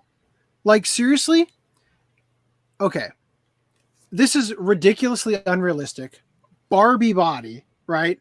Proportions are completely unnatural. Hot, I'll give them that, right? It's like it's a decent look for, you know, if you want to do the hot character or whatever. Breasts are up really high especially for this type of shirt. Everything is like perfectly done to the point of like sleek and doing it to look attractive. Like the outfit is well put together. Looks fucking horrendous. Everything about it is, how can we make this the ugliest outfit in the game? Right? Not only that, but her arms look fucking broken in this rig. I'm dumbfounded how bad this looks. So horrendous. And apparently when you're rotating the camera, you're actually moving the fucking model because the hair has to jiggle a little bit. The clothing jiggles too. Yeah. So now look, seriously, everything about this is, how can this be the ugliest outfit any person would ever wear, right? All right. So anyway, this change adheres to the illogical perspective of the art director, who outright admitted to purposely making Jill less appealing. That's not what he said. He said sex appeal wasn't the right direction for the remake. Okay. It wasn't about making her less appealing. It was about going a different direction. However, so I think that they're misstating this, just like Sankaku Complex and One Angry Gamer have this entire time. But look, I think that you're at least not wrong, you know, to a degree. I just think that you're overstating that. Anyway, opted for more realistic design in the game about gunning down zombies and colossal mutated monsters. Moderators on the game's Steam community forums naturally began cleansing the area of dissent. So again, this is a huge fuck you to the audience and the customers, right? Jill is wearing shorts in the pre-order outfit. This topic has been locked. The thread was never going to be constructive and was therefore been locked. Thanks for your understanding. So we have ugly Jill and trash bag nemesis. Locked. Now, I actually thought that the trash bag, quote unquote, thing was kind of neat because it was like a body bag or whatever, and not a trash bag. It just kind of looks like one. But I got, when we read what their explanation was, I thought it was actually kind of a neat idea. Thread is not constructed, blah, blah, blah. Why does Jill look so ugly? Locked. Jill walks and looks like a man. Locked, right? No clock tower. Locked. This form is filled with Capcom paid shills. Locked. Resident Evil 3 versus 2 decreased vor dismemberment. Yeah, so that was something we covered. Again, they fucked you on that too. I'm sorry that this is happening. Look, I want to be real with you guys. I have played all the way through Resident Evil 4. That's it.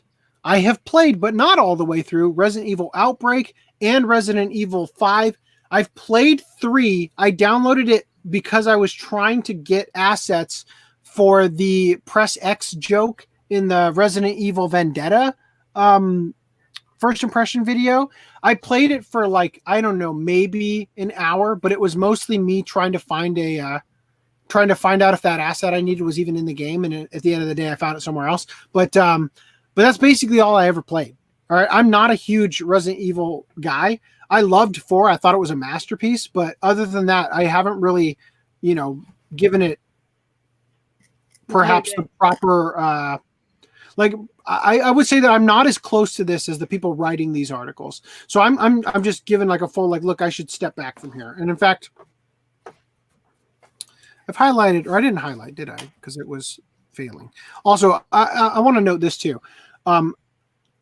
Originally, I was pointing out how they were using all the ugliest screenshots of Jill, like the ugliest ones for every article they made to really emphasize that point, to the point where it was getting kind of annoying. But I will say this, because, if you watch Advent Children, it looks pretty gorgeous. But if you pause any individual frame, especially of Sephiroth, it just kind of looks funny. It doesn't quite look right when it's not moving. So I expect a lot of that's happening with Jill too. But I'm noticing that there's quite a lot of screen now that the game's out or whatever and playable. There's quite a lot of ugly screenshots for them to choose from now. So perhaps because like when I was thinking about it originally, I'm thinking about it from the third person perspective, where you're behind the shoulder.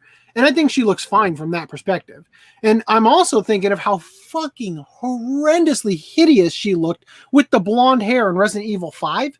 And I'm thinking like, hey, this is a step up, right, from that shit. Anyway, so they went on to say here, whenever it was said that the changes being made to the female characters in recent AAA games was motivated by social justice warrior Puritans, a bunch of centrist TM would come out to defend the developers and art direction by saying anyone saying the characters were censored or toned down were, quote, conspiracy theorists or, quote, just as bad as the SJWs. I never said either of those things, but I get where they're coming from. Okay, I mean, I get where One Angry Gamer is coming from on this, and I would argue that perhaps they would lump me into this category, and I'm full on saying, hey, you guys are right. One Angry Gamer was right. Okay, I think that they overstepped their, they overstated a couple things, and took things out of context, just like I sort of described as the Sankaku Complex article. But at the end of the day, they were right where it mattered, right? And well, it turns out that everyone who was angry about the changes made to Jill Valentine in the Resident Evil 3 remake keep being proven right. And not only did they change her default to like her default outfit to something more conservative, they also altered her original miniskirt and tube top pre-order DLC outfit by turning the miniskirt into a skirt short combo called a skort. Then they also go on to say, did I highlight it? Yeah. Regarding the centrist TM, it says, to be honest, I don't know exactly how the centrists will defend Capcom's false advertisement of Jill's classic outfit for the fact that they censored her classic outfit. It's not even like it's a little bit of censorship. It's completely different. It's a completely different outfit and purposely changed to accommodate the whims of social justice warriors. Maybe they'll try to say that Jill was always wearing a skort instead of a miniskirt. Either way, every shill who claimed that Jill wasn't censored has been exposed. Every SJW and centrist who claimed that you still got the classic outfit by pre-ordering the game has been exposed. I'm saying right now, look, you guys got fucked. I'm so sorry for that. I legitimately expected them to at least give you that bone. You were right this whole time. All right? You guys were right. I'm sorry to see this because I thought that I thought she looked fine. I mean, I go on to say, actually, well, first of all, let me address this. So once again, this is Julia Voth. She's the model that they based the original Jill Valentine off of in the original game.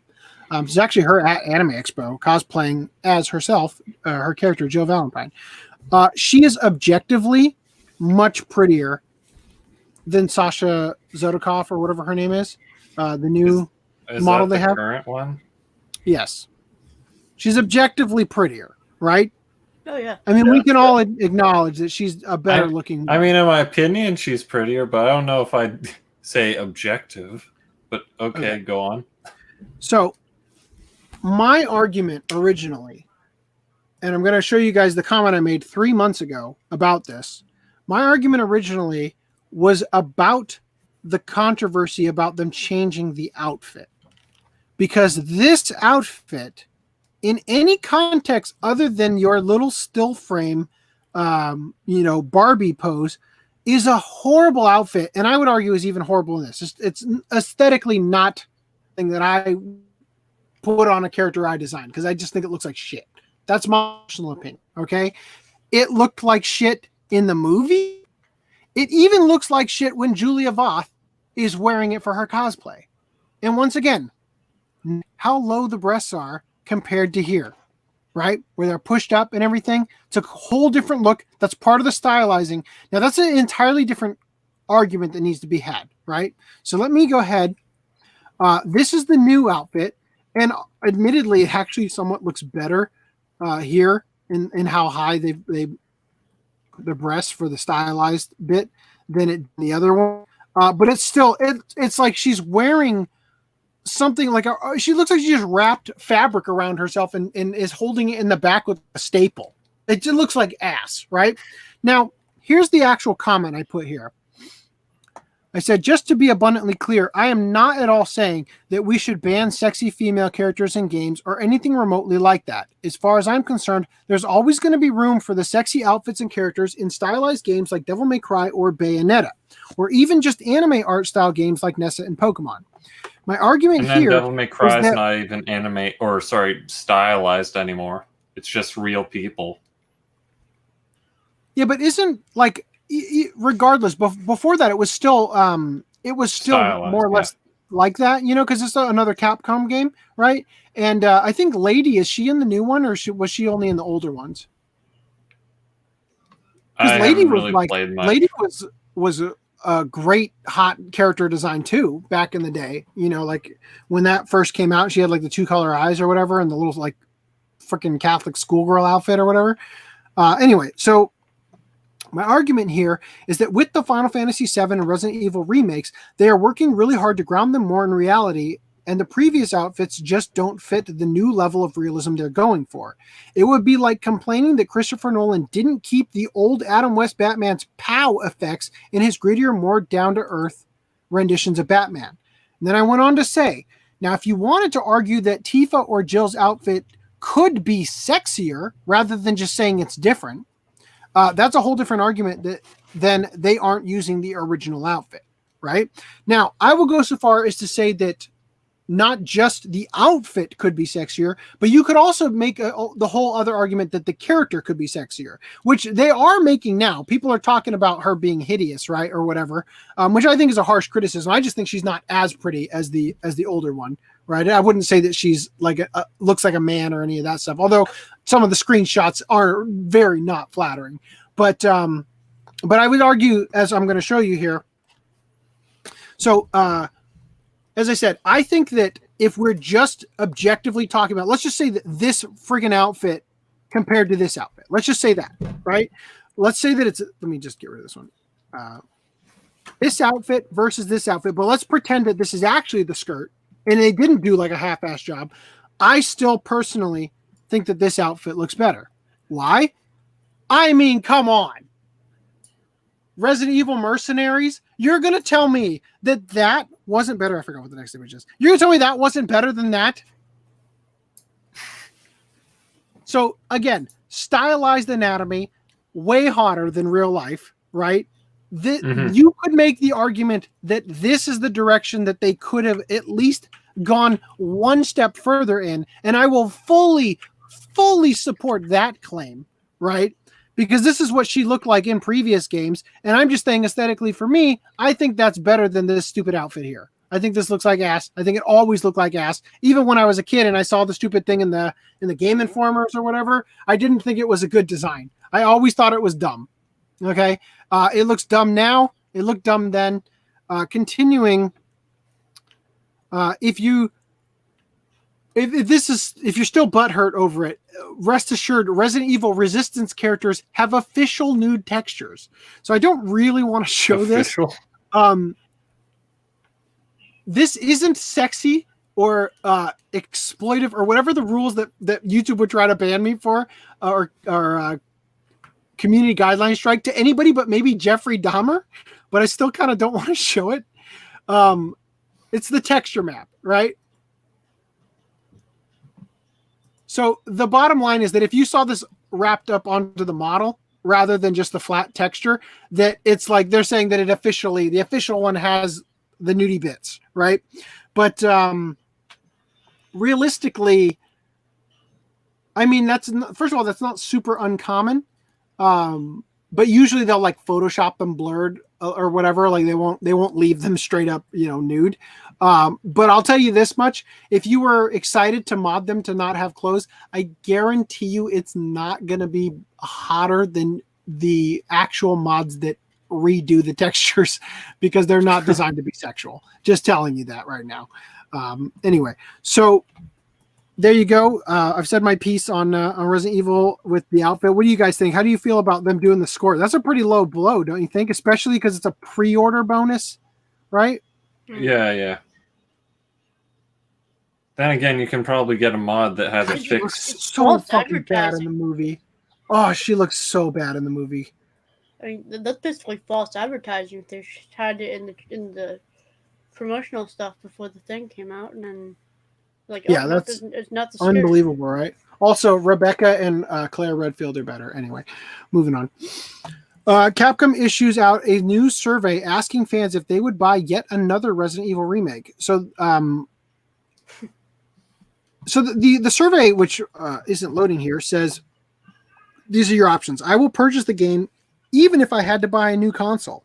I will purchase the game if it can be played on the console I own. I will wait and consider purchasing after the release. I have no intention of purchasing the game, but I want to play. I do not want to play anymore, right? So that's what the survey says. That's the article. I'm just curious. If they're going to continue doing remakes, what would be next? Would it be like Code Veronica? Do you think they'd remake 4? Do you think there's a need to remake 4? Yeah, because it's still dated, despite being like much more playable than 1 through 3. Yeah. I was going to say for 4, all they would need to do is just upgrade the graphics. Code Veronica. Yeah, basically what I'm saying. Well, but because here's the problem with 4. So first of all, Leon and Chris Redfield over the years have been progressively being redesigned to look more and more like the two main characters of the show Supernatural.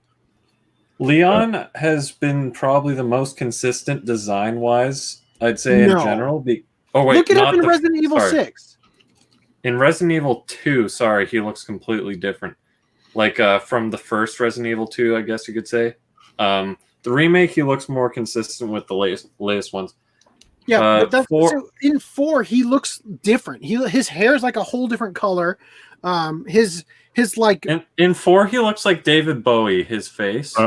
But I think that's limitations, the limitations of technology. But if you see him in the CG movies, see him in 6, he looks pretty consistent. Well, that's exactly what I'm talking about. That's his hairstyle. He looks weird because he looks like the guys from Supernatural. The longer haired guy. Like he's got the grunge and he's got the grunge and the 5 o'clock shadow kind of thing. He just doesn't look like he did in 4.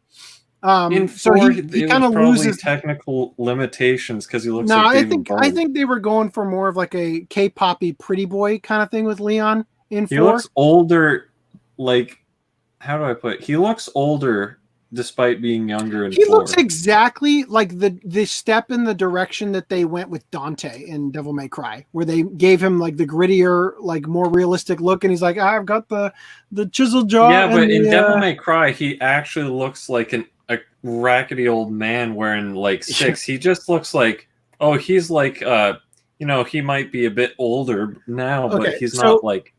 Regardless of all that, I think that if they actually remade 4 specifically, I think that would be where Capcom really shows their hand in in the revisionist history version of doing this, because if there was any one of the games where you could upskirt somebody, it was Ashley in Resident Evil 4. If they were to do something with Resident Evil 4, I wouldn't think that they would do a remake like they were doing right now. I feel like that they would adapt it to the whole VR scenario. I mean, they already did that with the 7th game, Yeah, but you I was gonna think say, I they'd think do that with the other remakes they've already. Well, Fair okay. enough. So the next article I was going to cover is Resident Evil 8. So they are still moving forward on stuff. This is a rumor, right? A rumor watch here, but they are still moving forward on new entities. But they're asking if they made a new one. So I think the only one that I would say they could do that I feel like I would have any faith on. I don't think they would do justice to Resident Evil 4. I'd love to play it again in a HD. How would they not do justice to Resident Evil? Because 4? I feel like they would utilize it, because there's like in Resident Evil 4. Look, okay, let me lay some base groundwork here. In order for me to, because so you know how they said in the thing, I wonder how the centrists are going to back this up. Maybe they'll say that she always had a escort. So simply for the devil's advocate approach, I actually did try to look up the old, because the graphics in the older game are so dated that I guarantee you there's not actually like there's no discernible difference between the model if they're like, yeah, it's a skort or it's you know what I mean? I wasn't going to make the argument, but I was curious, and there actually already was a updated graphic version of Jill in that outfit that has been put out there before. But I looked up and I actually found a YouTube video, which I actually meant to include in the thing just for anybody who wanted, who needed their fix or whatever after covering all that stuff, of like all the upskirts from Resident Evil games, right? And I'll tell you, like, this is I'm seeing, because I didn't play, so I got in a slight altercation with Professor Who over the grounds. Somebody had put out a tweet that said, they had quote tweeted something that said, Final Fantasy VII Remake, playtime 30 hours. Resident Evil 3 Remake, playtime 6 hours, or something like that, right?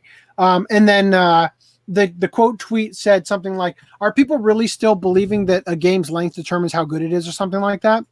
And then Professor Who was talking in that thread, but I said, well, you should take into consideration that people are thinking about this from the perspective of having a limited amount of money to spend during a lockdown in the coronavirus. So maybe a longer version of a longer game would be a better investment of their money at this time, right? Like maybe rather than throw people under the bus for that take, maybe there's actually a good reason for it at this time, And then Professor Who brought up the replay value.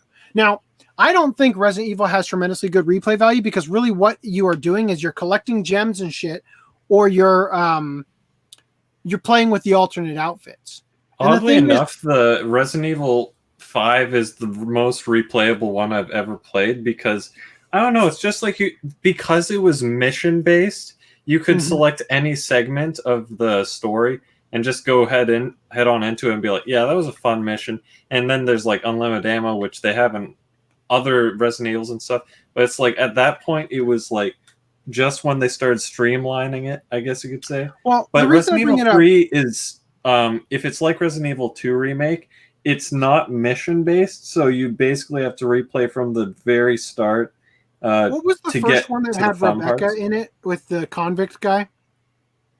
Was that Resident Evil 0? Was that one? Is that what that was called? Maybe, because I didn't play it. Well, anyway, in that one, there's I think, was that one for GameCube, or was there a remake for GameCube or whatever? But in that one, that was one of the ones that was in the compilation of upskirts. And apparently Rebecca can be in a school cheerleader outfit. And so that was where they were getting some of the upskirts for that compilation I was talking about. And so I was thinking about, like, I didn't really think about it from that perspective of why people buy the game. Because when I play a game, I don't, like, when you have the pre-rendered cutscene come up and all of a sudden your outfit changes back to the normal thing or whatever.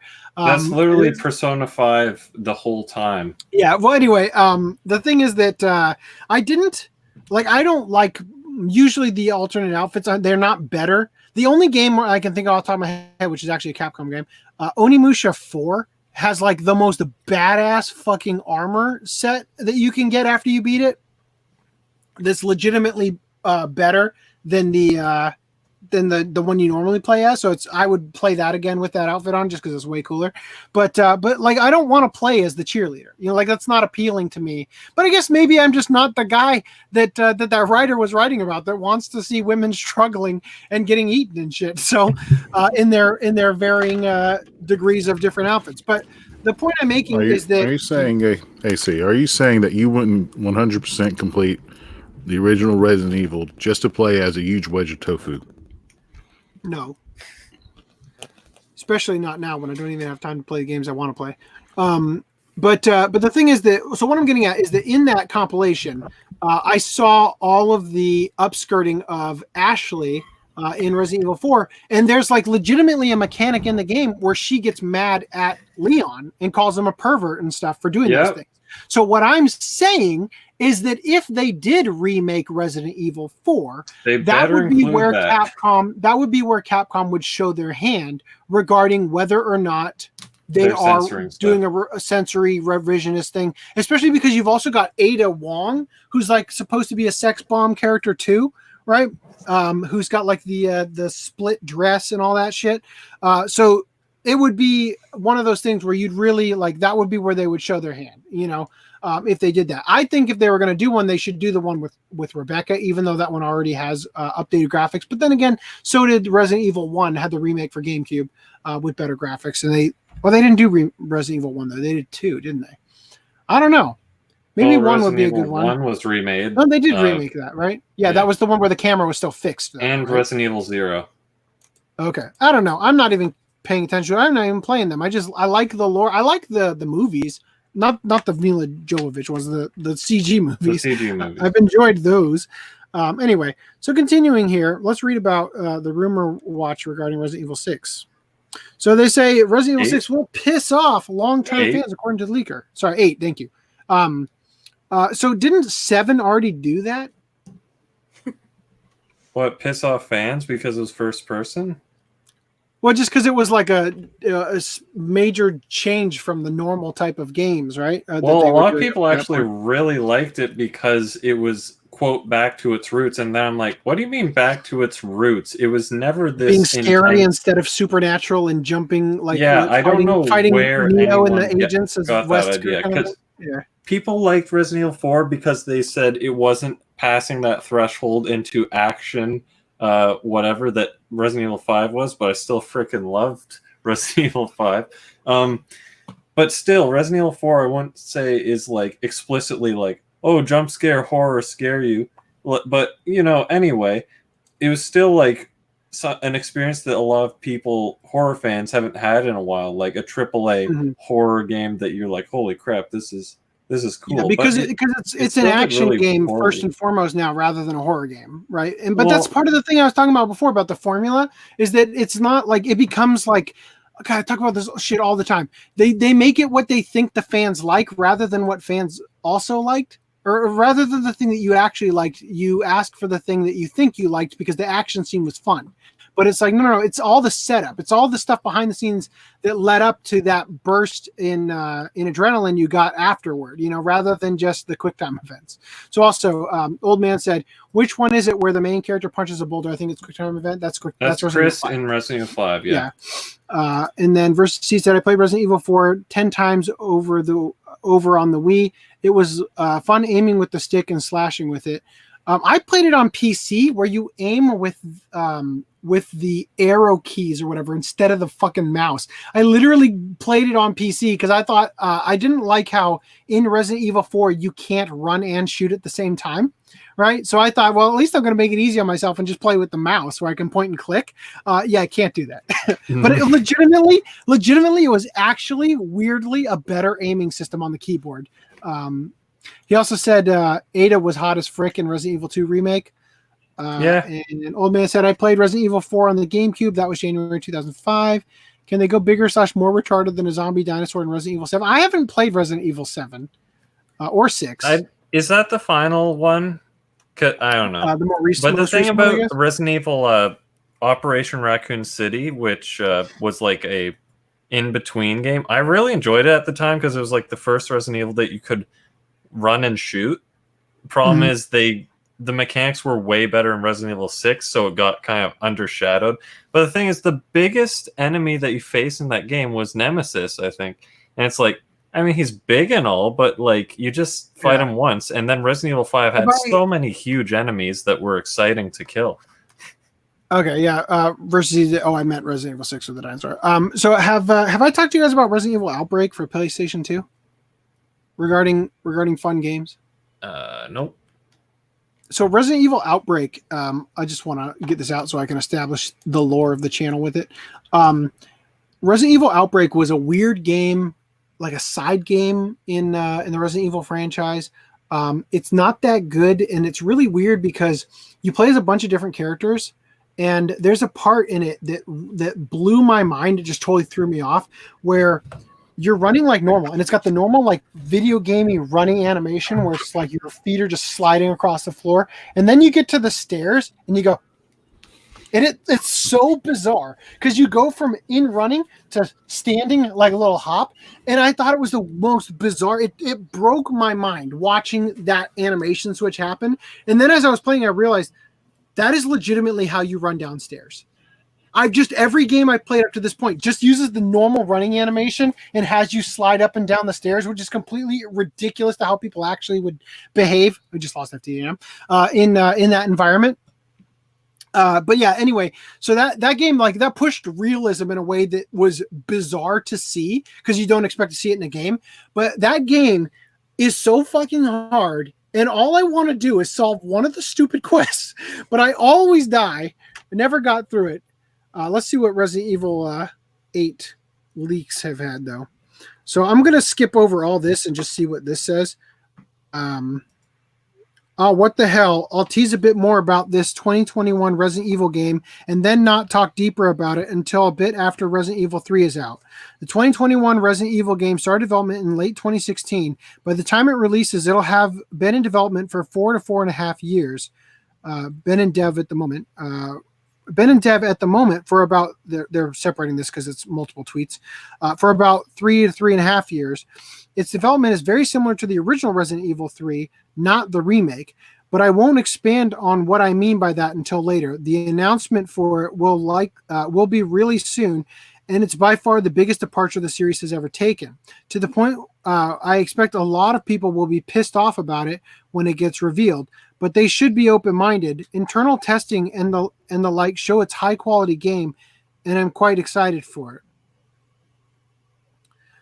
I'll also clarify something about Resident Evil 2021. The biggest departure, and some fans will be pissed comments, is not because the game is chasing modern trends, i.e. it's not a looter scooter, battle royale game or anything like that. It's a lot stranger than that. Anyway, whatever that means. So they say later after getting blowback, he was going to clarify.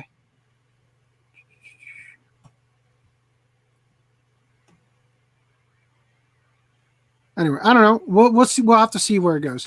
Yeah, I don't know what a looter scooter is. I imagine I don't even know. So Final Fantasy VII Remake ending completely rewrites events and reboots the story. Here's another article I didn't read, but I'm hoping is actually good because I'm going to read it right now. People are excited about the release of Final Fantasy VII Remake on April 10th, but if you're hoping for a faithful recreation of the original, that's not what this new game is. In fact, it's a complete reboot. Everything changes. It goes without saying that this article contains spoilers, but I imagine there are going to be some idiots out there claiming that they read the entire thing and are angry it didn't warn people about spoilers. So I guess you guys are warned because I'm in now, so I gotta go.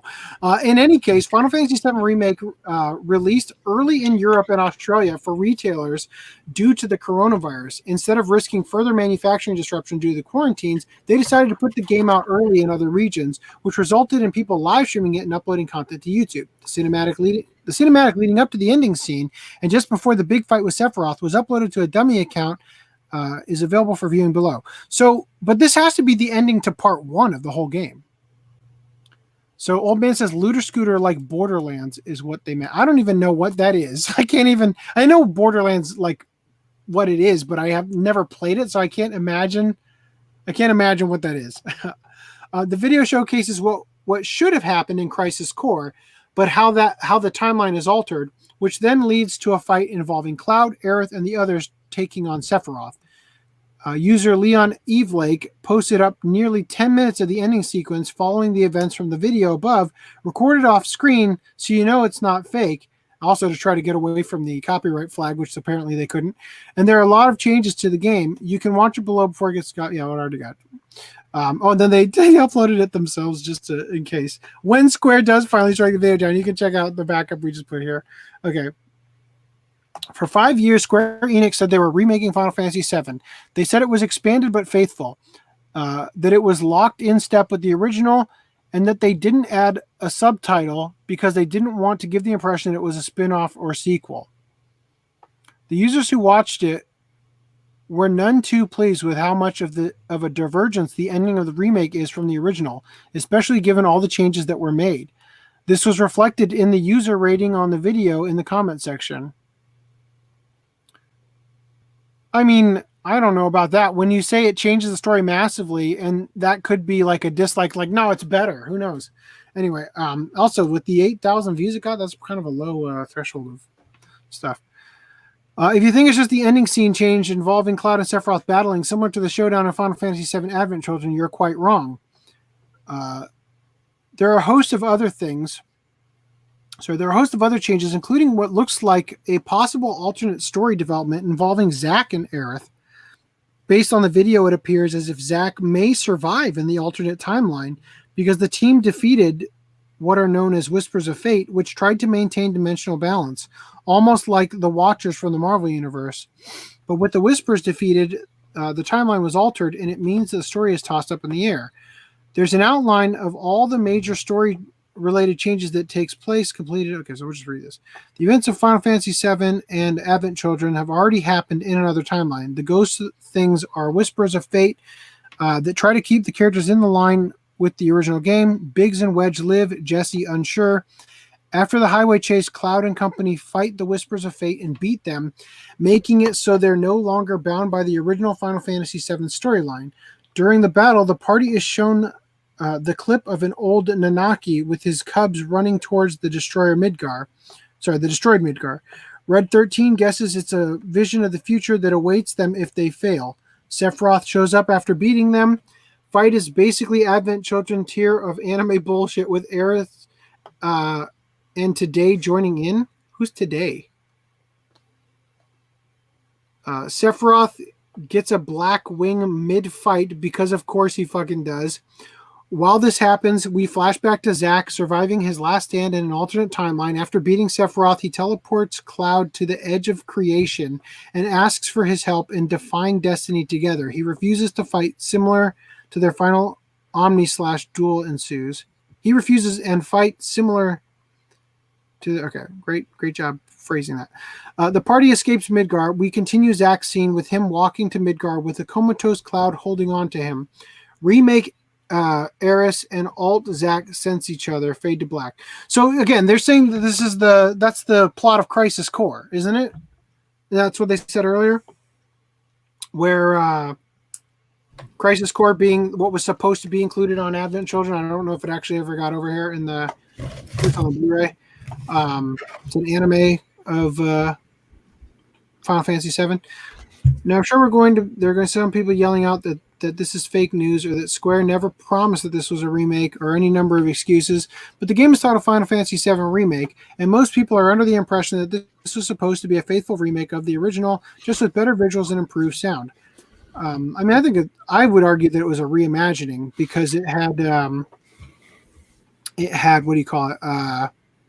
New battle systems and everything, and I think they included. They said repeatedly there were changes to add like 90% more to the entire city or whatever, like all sorts of stuff. Didn't they say that? Anyway, what we're getting instead is a complete reimagining, alternate story and all.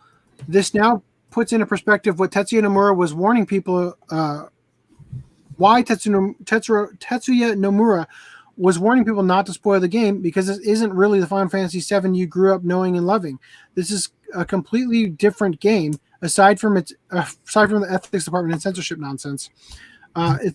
if it's also true that there will be multiple parts, then everything that happens from here on is completely uncharted territory.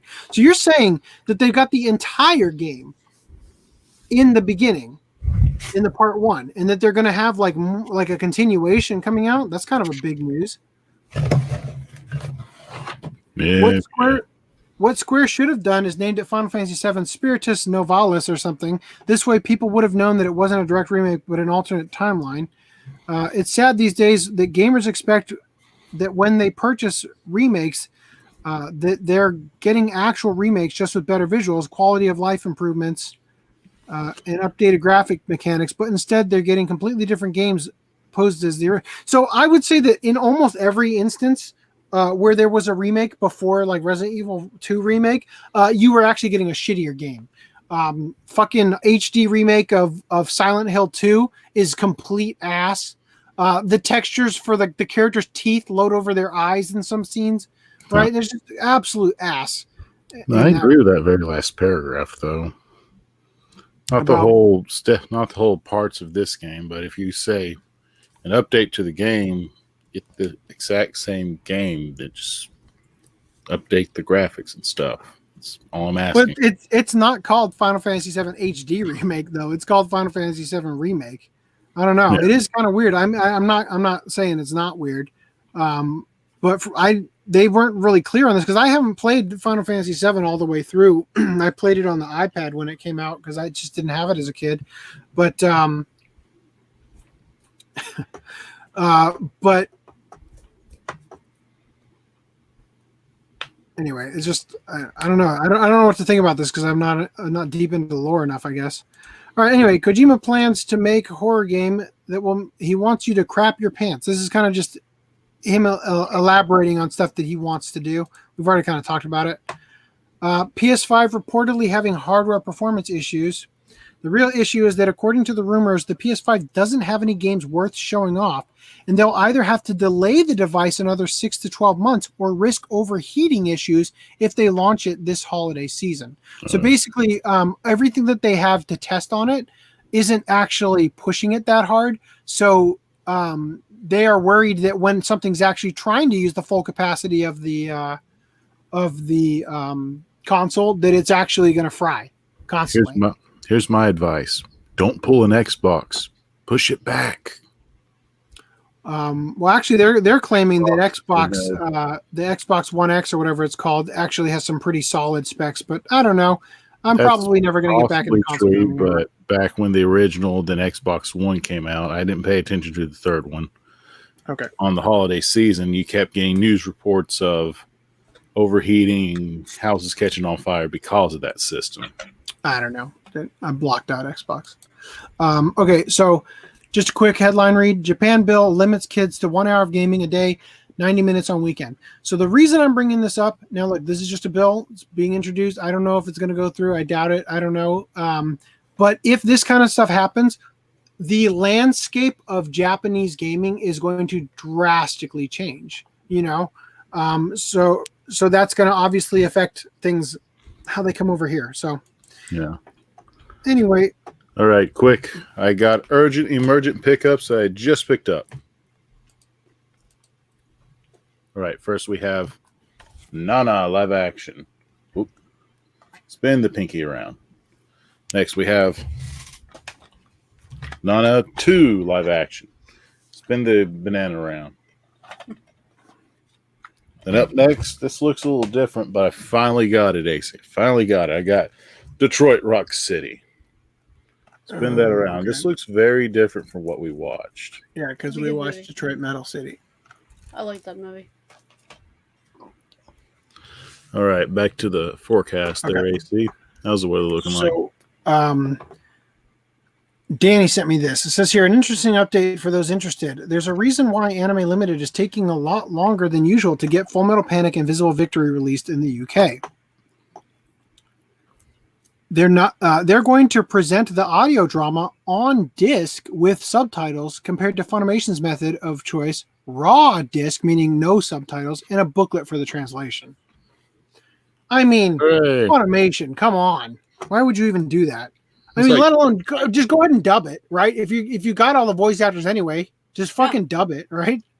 What's weird is that's something Funimation normally wouldn't do until now. So, that's like going 80s, 90s. See, the problem with Funimation is that they have just like they've gotten to the point where they are they're doing too much. They're doing too much. They are at capacity for projects, and stuff is suffering left and right. And it has been for a while. It's just that the stuff that has fallen through the cracks has largely not been something that was important, except for maybe ReZero was where it started to get, and then Code Gay Ass. All right. So we've got awful fucking Mortal Kombat Legends, Enter the Fat Dragon, and Gundala. How do you know Mortal Kombat's bad? Because I read the articles about it and chose not to share them because it wasn't anime related. And also because Mortal Kombat, the games have been fucking awful for years. The last two were pretty good. I've always hated them. They're terrible. The graphics are fucking awful. And the character models, I remember we talked about on podcasts. It's like, look at how ugly they look like men now. I'm like, are you kidding me? Yeah, they look like men now, but did you see how awful they looked in the last game? Don't pretend like they were this is even this is even a downgrade. They've always been awful. Okay. All right, Enter the Fat Dragon. Why Donnie Yen? I've always heard this joke Donnie Yen title. I wearing never a fat expected it to suit, be a really? movie. Who's Donnie Yen anyway? Donnie Yen is Ip Man. he's Ip Man. He's the Asian guy in the Rogue One movie. He's okay. He's in Blade 2. I forget the character's name in that, but he's the samurai guy. And Gundala. I'm not seeing any Max. I think we can. Hopefully we get some anime releases stuff next week. Yeah, well, we'll see. So all right, so. Should.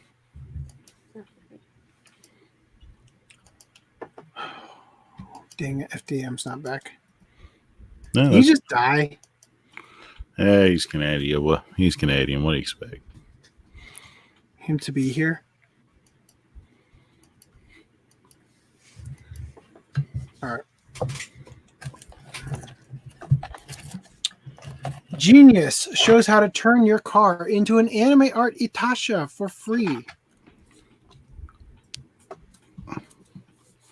So what he did was he got his car dirty and didn't wash it and then drew on it with his finger.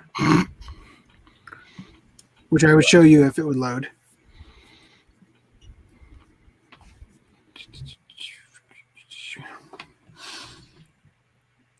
There you go.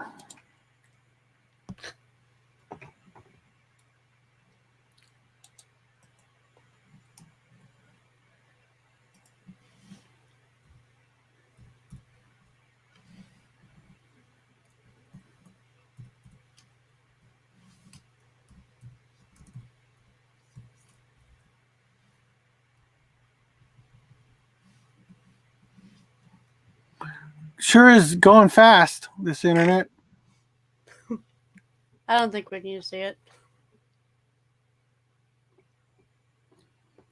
There you go. Well, all of them were loading at the time, so for the love of okay. We'll come back to that. He is alive somehow. His net died. Evangelion and video game companies offer backgrounds for your next web meeting. So I guess this is the Zoom thing. I literally had never heard of Zoom before until the coronavirus because everybody has to work from home using Zoom now. And I thought it was like new. With Skype. Yeah, but it has like a way of doing like a green screen effect behind you without using a green screen. Is that how that works? No, I haven't used it yet. Anyway.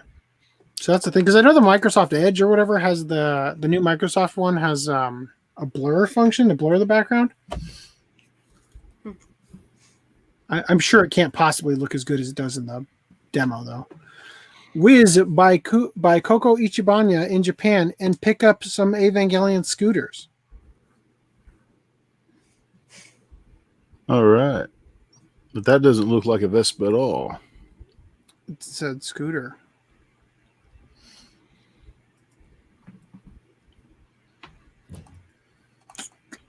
So there's toy scooters, but there actually is a life-size one for one person to win, or whatever. Green line. You now know. Hey. No, I gotta put it on screen. No. You know. Now that you mention it, I really hated the limited release of Lelouch of the Rebellion. They could have put more work into it. What was wrong with it other than the disc error or whatever?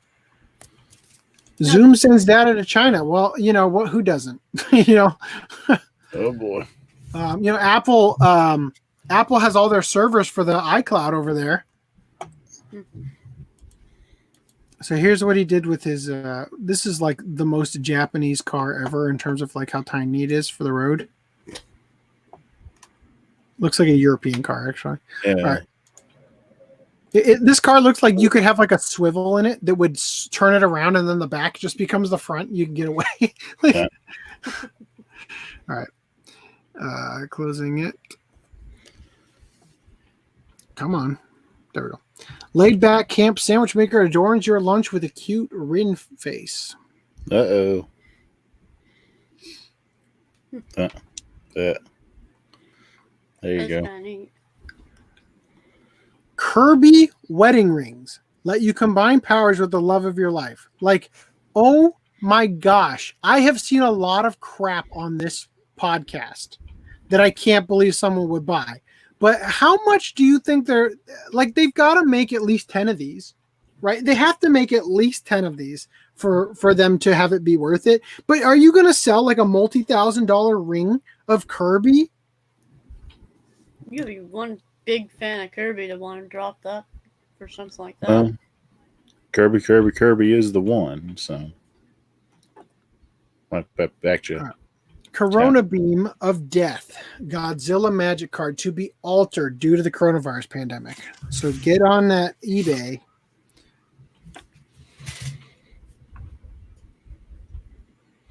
Yeah, the Death Corona is now the Void Invader.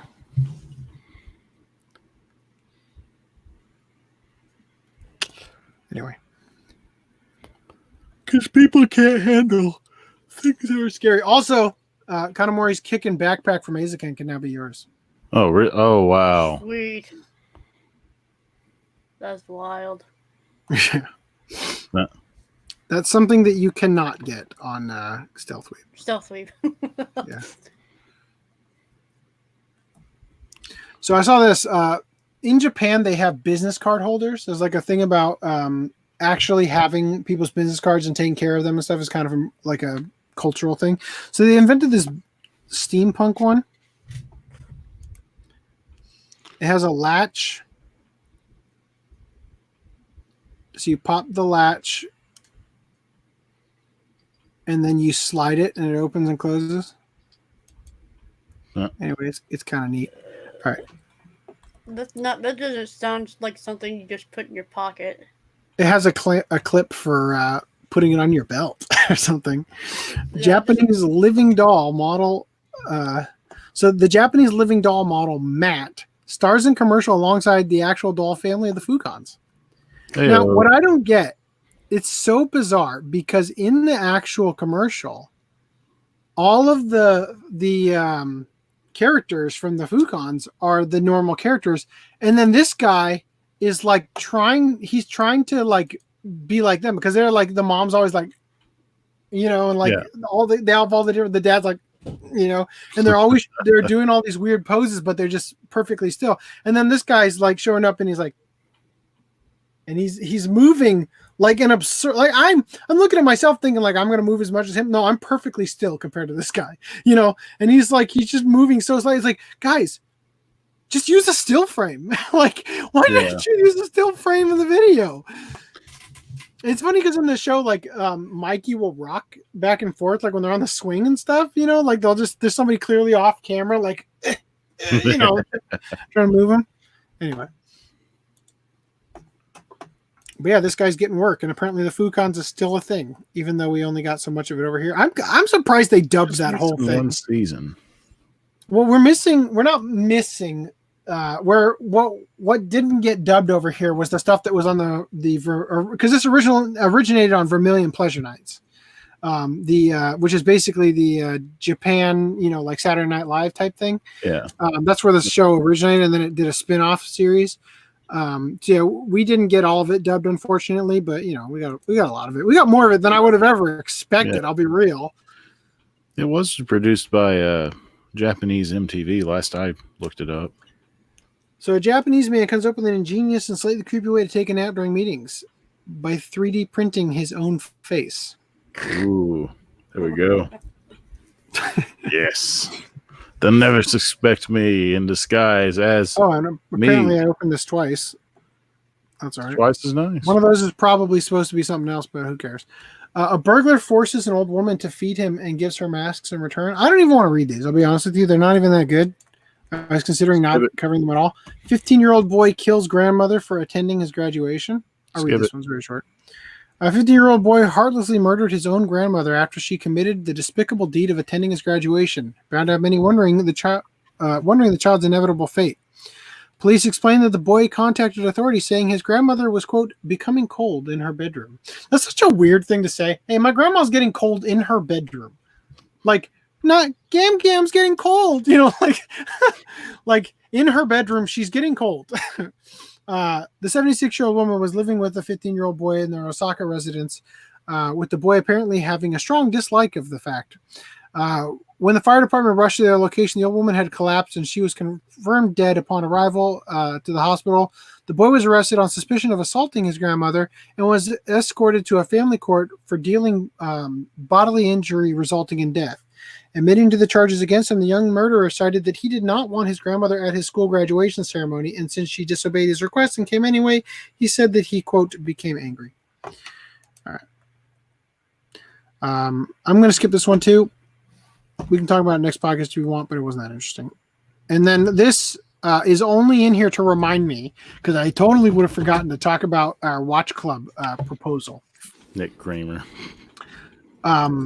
Greenline 743 said it was just a basic bitch release compared to some releases like Sorry for the End. Yeah, for the Lelouch of the Rebellion. Oh my gosh, I've seen a lot of crap on this podcast. Yeah. Okay, so here's what we're planning. After the last podcast, I ran an idea by the fuck was that? Scorpion? No. Where did you even come from? It was like a fuzz that just fell from, I guess it fell from up here. That was bizarre. I thought it was like a mosquito in front of my face. All right. Anyway, so here's the thing. So FDM and RHYS have just given up on Dunbine. That's fine. I am probably 20 episodes behind. I'm probably on like episode 18 or 19 right now, and I'm supposed to be on like 26, right? So by next podcast, I'll be even further, so kind of thing. Now it's partially because of the Passover and all that, but I've already seen Dunbine. This was just a rewatch. But we were discussing, because like we have to figure out something else, because as I've said before, there are a bunch of shows that we will never get to. We're just never, ever going to get to them. And as long as I'm doing the podcast, if I do this for the foreseeable future, I'm just never going to see them. Never going to watch Gundam. Never going to watch Lupin eventually, like from the beginning. Never going to watch Gintama, So I proposed rather, an idea of what if we switch to movies and then we pick a long-running show, like let's say Bleach, right? And we just watch 5 episodes of that a week. But we don't even talk about it until we finish the show, and then we do that as the Watch Club, right? So basically what we're doing is what we've done in the past, where we say, hey, we're going to do this short movie for our next Watch Club, but the Watch Club after that, it's a 26-episode show, should jump on that, get started on the Watch Club.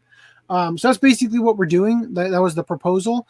And I'm curious what you guys in the audience think of that. Like, would you like to use this as an opportunity? Because we were kind of thinking, like, let's say we did One Piece, we could do arcs or seasons, right? But it's finally a way to actually sit down and watch something. Urusei Yatsura, although that would probably be really hard for most of you until it comes out from Discotheque or something. Anything else like this long running, You're Under Arrest. We could finally get down to digging into some shows that otherwise we wouldn't have been able to do. And that equates to less than an episode a day, right? So it should be doable on my end, to be able to just sit down and do 2 episodes. In fact, I'm kind of thinking about, my family goes through this thing where we settle into a good routine and life starts to get better. And then something happens to, Old Man says you should just stick to the first season of long running shows. See, the thing is that, what we're doing in doing this is we're not asking the audience necessarily to commit to the watch club. We're doing something that the hosts want to see and otherwise probably wouldn't start. And then if the audience wants to watch it, you guys can watch it way faster than 5 episodes a week. You know what I mean? So like if you are enjoying it or whatever, we can do that. And we were discussing like if we plan to do 5 episodes a week and we start watching something like Hunter x Hunter, but we all finish it in like 2 weeks, because it's like really good or whatever, you can't put it down, then we could just do the watch club earlier, Mm-hmm. So I'm curious because I'm not convinced that much of the actual audience here, other like just the hosts are the ones doing the watch club. Now I do think that they're necessary because they give us a naming scheme for the podcast and a backdrop and everything. Yeah, I'm curious what you guys think, what you would like to watch. I mean, whether it be Pokemon, the Monogatari series. Again, we should probably pick things that people could actually get. Nadia, Secret of the Blue Water. Just looking at things that are long running. I was basically thinking something over 50 episodes. We could watch City Hunter. I have a list already if you want to share the list. Yeah, we got a list. It's in the group, doc. Apparently Amazon just delivered something. Oh, my command strips. I got command strip Velcro so I could put my whiteboard up, get off the floor. Let's see. Let me grab the list. I have to get to bed soon because I have work in the morning. Hold on 1 second.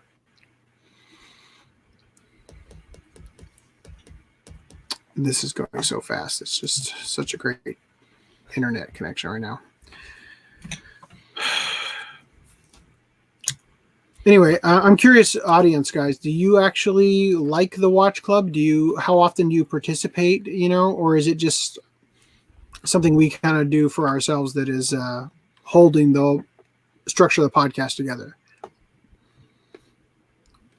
Also, we can do this now because it's weird that it's all on me. Oh, we're doing this. Okay. Here, long anime suggestions. So here's what Space Adventure Cobra is another good one. Oh.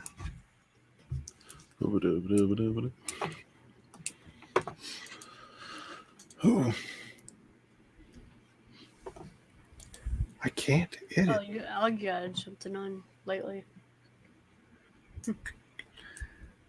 It's just going so fast. You click the see more. Okay, so we have Certain Magical Index / Scientific Railgun, Black Clover, which I don't own any of, Bleach, which I do actually own.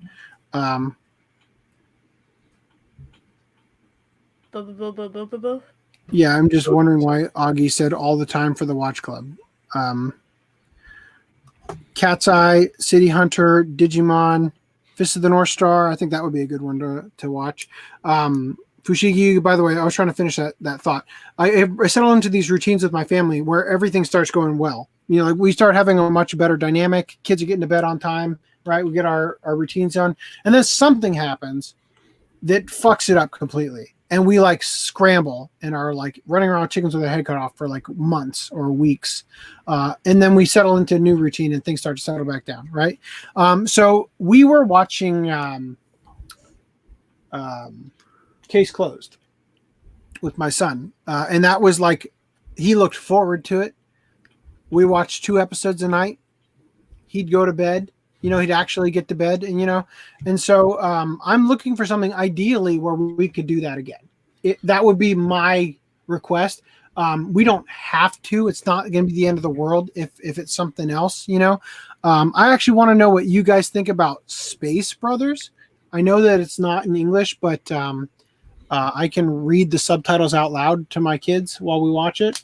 I don't know if it's appropriate. Would that be largely appropriate for kids or? It's appropriate, yeah. Okay, so that'd be good. Maybe some minor adult humor. Okay, well, stuff that would probably go over their head. I won't worry too much about it. That's it. So Fushigi Yugi would be a great one for what I was just describing. For what I want to do with my family, Fushigi Yugi would be a great one. Inuyasha would be a great one. Naruto and Naruto Shippuden would be good. I don't have all of Shippuden. I'm kind of just waiting for a Blu-ray now. One Piece I have up to episode 299. I do have Princess Knight. I wouldn't mind doing that. That's probably not dubbed either, though, right? That's dubbed. Yeah. Space Adventure Cobra would be a good one, but that's probably not good for my kids. I'm just saying, like I would be willing to do it. Definitely not doing To Love Ru with the kids. Tiger and Bunny is short. That's not 50. That's only 26 episodes. I'll get that out of there. Hold on. Delete. 52. Nope. Botoms would be good too. But 25. anyway. All right, so those are the current ones we have. If you guys are interested in adding some more in the comments of this post, you're welcome to do so. Right? And they'll get filtered in, and then we can do some voting on it later. Right now, we still have plenty of time because we've got 2 more weeks of Dunbine, and then we've got our Garzy's Wing episode 100 special, which hopefully Flip Otaku will be joining us for. Oh, hey, we've got somebody joining right at the end of the stream here. Yes, yo, saying yo, hey, how you doing? Thanks for stopping by. Sorry that you've come in right at the end, but looks like that was from Radiant.